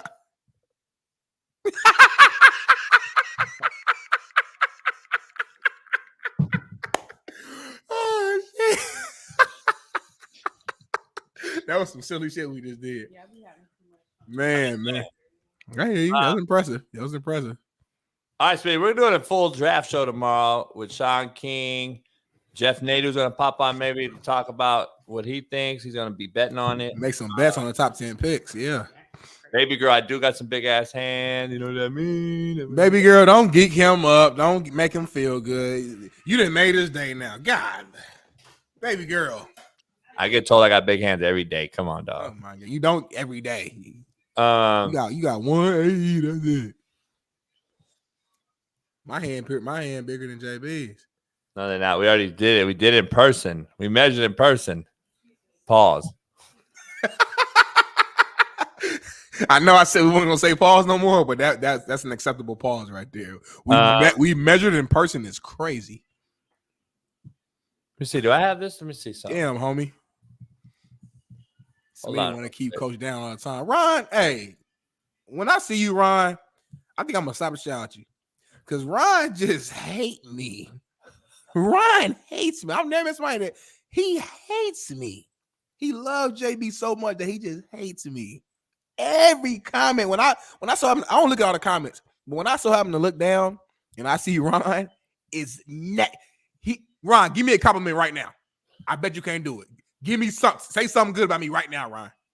Ron, he's incapable of showing Big Smitty love. He can't do it. Since fucking month one. Ron is actually nah, motherfucker. You gonna say that because that's your number one fan. Of course, you gonna Ron cool. Ron got the sniper on me right now. If you tell him to pull it, it's a wrap. I'm done. My fans is D Jones. That's my guy. Motherfucking Keith. That's my guy. You know what I mean? Mo is your homeboy, but he disagree with you sometimes though. So I feel like Mo just a real one, but he leans towards JB as he should. He was your running back. You gave him the ball. Shout out to Eddie. Here we go. We starting back. Will he give us 20? Will he beat his record, JB? Oh fuck. His record last time was what? He said it's like, was it 20? It was 20 in a row, 99 cents, I think. Let's see if he can beat it. That's one. D Jones. Hell yeah, black love. We gotta start bringing back white people shit, black people shit. We haven't done that in 7 months. Okay, I guess I got a few supporters in here. What's going on today? What's going on? You keep looking at your phone. You must be getting some nudes sent to you or something. Shout out to Reggie Bush.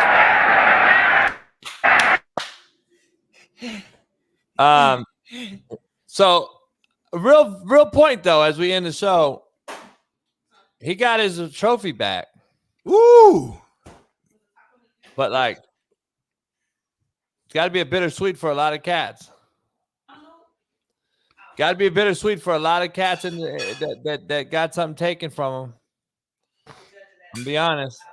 Nah, I mean, like for me, it's like it's a happy thing. It's like it's almost like, and this is way deeper example than what we're talking about here, but just stay with me. It's like my ancestors, they fought for the shit that the freedoms that I have right now. If they could talk right now, they were still here.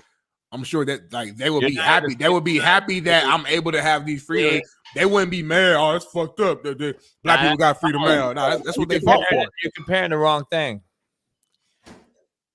Correct. I disagree. You're comparing the wrong thing. And I led with saying this is a really deep, like I understand. But my point is, if you fight for something or whatever, or if you've been through something that was wrong, and now they are righting the wrongs of people who've been through similar stuff. Yeah, you might, have a little bit of envy, like, damn, I wish I could have got my shit back. But at the same time, it's like, you know what? I'm happy that one of us, Reggie Bush he's a player. He's one of us. I'm glad that at least he got something back. At least that somebody there's some right being wrong. You're comparing the wrong thing though. The guys that also got screwed are in the same frame of time. You're talking about your ancestors from hundreds of years ago. This is completely different. If you struggle with them at that time, then yeah, but this is different. These guys actually played with them and got screwed too. Lost bowl games, lost rings, lost trophies, lost eligibility, lost wins as a program. This is the same time frame. So he's not really like Muhammad Ali paving the way, homie. He's just a guy that has a bigger name than most and got his trophy back because people advocated for him. And those Heisman Trophy winners told whatever network runs that fucking Heisman ad, it wasn't going to be there. They're not doing this commercial no more. And guess what? They gave it back to him. But there's so many in this same era, though, they got screwed over. But also, JB, a Heisman Trophy is something that you can give back. You can't give back time. I can't allow Chase Young to go play in a game. I can't give back a bowl game. I can't do certain things. Okay, well, maybe this is the start though. We'll see. Maybe this is the start of something special. That's what I'm saying. Nobody should be hating on Reggie. Reggie's the greatest to ever do it. Pete Carroll, Jim Tressel, fucking Auburn lost their games. Undefeated year. I bet you Pete Carroll happy as hell for Reggie. I bet you he is. Call Pete right now. Put him on FaceTime. Don't tell him he on live show. I bet he happy as hell that Reggie got that'd be hater. That'd be a straight shady. Hey, Pete, hop on. I don't want shit. I don't want. What up, JB? Just talking in confidence and then fucking. Hey, you're on 3,000 people. Twitter and YouTube. Come on, man. What about the Natty though? Why you can't give the Natty back? To who? To a lot of people. Who lost their Natty? Auburn, SC, Ohio State. Shit. Urban Meyer inherited a team that was undefeated. Motherfucker goes undefeated year one, and he can't go to postseason. Remember that? Yeah. Urban Meyer's first year at Ohio State, he went undefeated. Nobody even talks about it. I know. They couldn't go. But what are you going to do with that? What you going to do? Go get all the players and put them back on the team for a hot second? And No, I'm just saying, give back those wins, give back those things to those programs. Okay. You ain't going to replay the game, or you can give back the wins. I hear you. I respect that. I tell my boy, congratulations. I'm getting ready to get this studio, man. I'm just waiting to get. You ain't about to get shit. You ain't about to get no studio every day. I'm gonna do that. I'm gonna front it. I'm gonna get it. All that, man. So I hope I'm gonna decorate it. I'm sure. I'm trying to think. We should do ask the crowd, ask the fan. Do we do it like a leather vibe with a cigar lounge vibe with football? You know what, JB? Let's have this conversation on Winnable. Huh? We should ask our subscribers who are on Winnable and let's get their input on how our studio setup should be, and let the Winnable subscribers dictate the exact design of our studio. Whatever they say, we do it. That's my opinion. If you become a member of our Winnable right now, then we'll let you have say on the thing. We might even let you come to the studio, sign your name on a wall. We'll have a wall signing. Ooh, Like your boy with the restaurant in Long Beach. Trainees, yep. Ooh. Can I be the first signature? No. You will not be the first signature. Are you kidding me? It'll be Lucy, like Joe, Shaun Waffle. It'll be Brian K. All the OGs, Eddie, all the OGs that's been on the show from jump. And then it'll be other cats that have been on the show later, like Max and Daniel and Mark. And then Mo, of course, my boy. And then Eddie Manyweather. Latrell and Tyler Riddle, and you get all those cats on there to sign the wall. We'll do a thing. We'll frame it out, sign the wall, and then you, Smitty, would just be like, you're just the guy on there. You don't have to do it. Eddie, shut the fuck up. Let Eddie call in, man. That's my dog. I was with Eddie the other day eating tacos on Crenshaw. Let Eddie call in. Food sounds good right now, but I'm staying to it. I'm gonna go out and run the thing. Shoot over here real quick and film it like before you go back to Fox. Real quick. It's only an hour right now. Shit. Look it up. I bet you would say 4 fucking hours. Hey, I fit some tacos last. Check it right now on your phone right now. Because you got to come this way. It wouldn't be the same for me. What's your address again? oh, come here real quick. JB's doing a 3-day, so he's on his 3rd day of no eating, nothing but water. So let me show this real quick. So my wife just got off. I fixed some taco salad last night, fire. So I'm trying to see if I can show it without spilling it. No, don't show. I don't want to see that. Oh my god! Why are you eating that right now, though? My wife's schedule was backwards, so this is like her. This is like nighttime for her. It's like this her dinner. She's eating right now. She's eating. Yeah, I'm not eating. Not you. I'm doing a peanut butter and jelly sandwich. When I get off this show. With the Doritos. Ooh, wee. You wonder why you getting sloppy. I look good as hell. I look good than the bitch. Now my stomach's a little bigger than I would prefer, but I can get that down in 48 hours. My traps are phenomenal. My shoulders are huge. My biceps and triceps are like no other. My back is impeccable. My quads are impregnable. I want to eat your children. I look phenomenal, JB. Don't I look good, baby? Thank you. I put you and Keith right next to each other right now. You and Keith would look very similar. Well, Keith must be a good-looking brother then. He's wobble body 2.0. Baby girl said, let's see. Let's see what? Huh? Nothing. Man, it's a loaded show right here, man. It's been a hell of a show, man. We shout out to Steve for promoting. And by the way, tomorrow Steve on the show, we got some talk. I don't know if you saw Mayweather and Haney Daddy. They going at it? You haven't seen? Nah. Bailey, let's give him a little snippet. If you haven't seen it, let's show you. Don't go all in. We gotta get a snippet. Oh, I got some taco juice on my laptop. I need a little napkin. I'll find it real quick. Just a little bit on the mouse. I'm getting a napkin. I'll find it real quick for Bailey. I'll send it to you on a DM if you don't have it. We're gonna have it for tomorrow, though. Bailey, I just sent it to you on your DM on Twitter. I'm still in the street. Listen, I'm still in the street, and if I see your kids, wait. If I see your kids, wait a minute, nigga. If I see your kids in the street, what you mean? Nothing to glorify, nigga. I'm just seeing your kids in the streets, nigga, and told somebody, nigga, back the fuck up, leave your kids alone, nigga, because I'm a thoroughbred street nigga, and you know your kids be in the streets, nigga. They can do whatever they want. Squares, but they squares.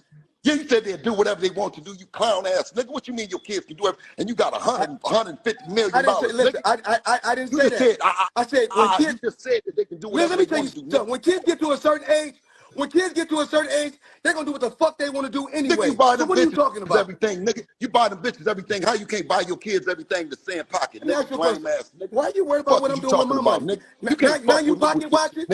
Nigga, I'm a thoroughbred nigga. You already. Oh, I didn't see that shit. Okay. Hey, Bill Haney don't really usually get out of character. Like he usually try to keep this real, mature look. He was locked up in the 90s for some pimping or whatever he was doing at the time. So now he's trying to be like a role model to kids. He tries to so this must show that one, his son got his ass beat.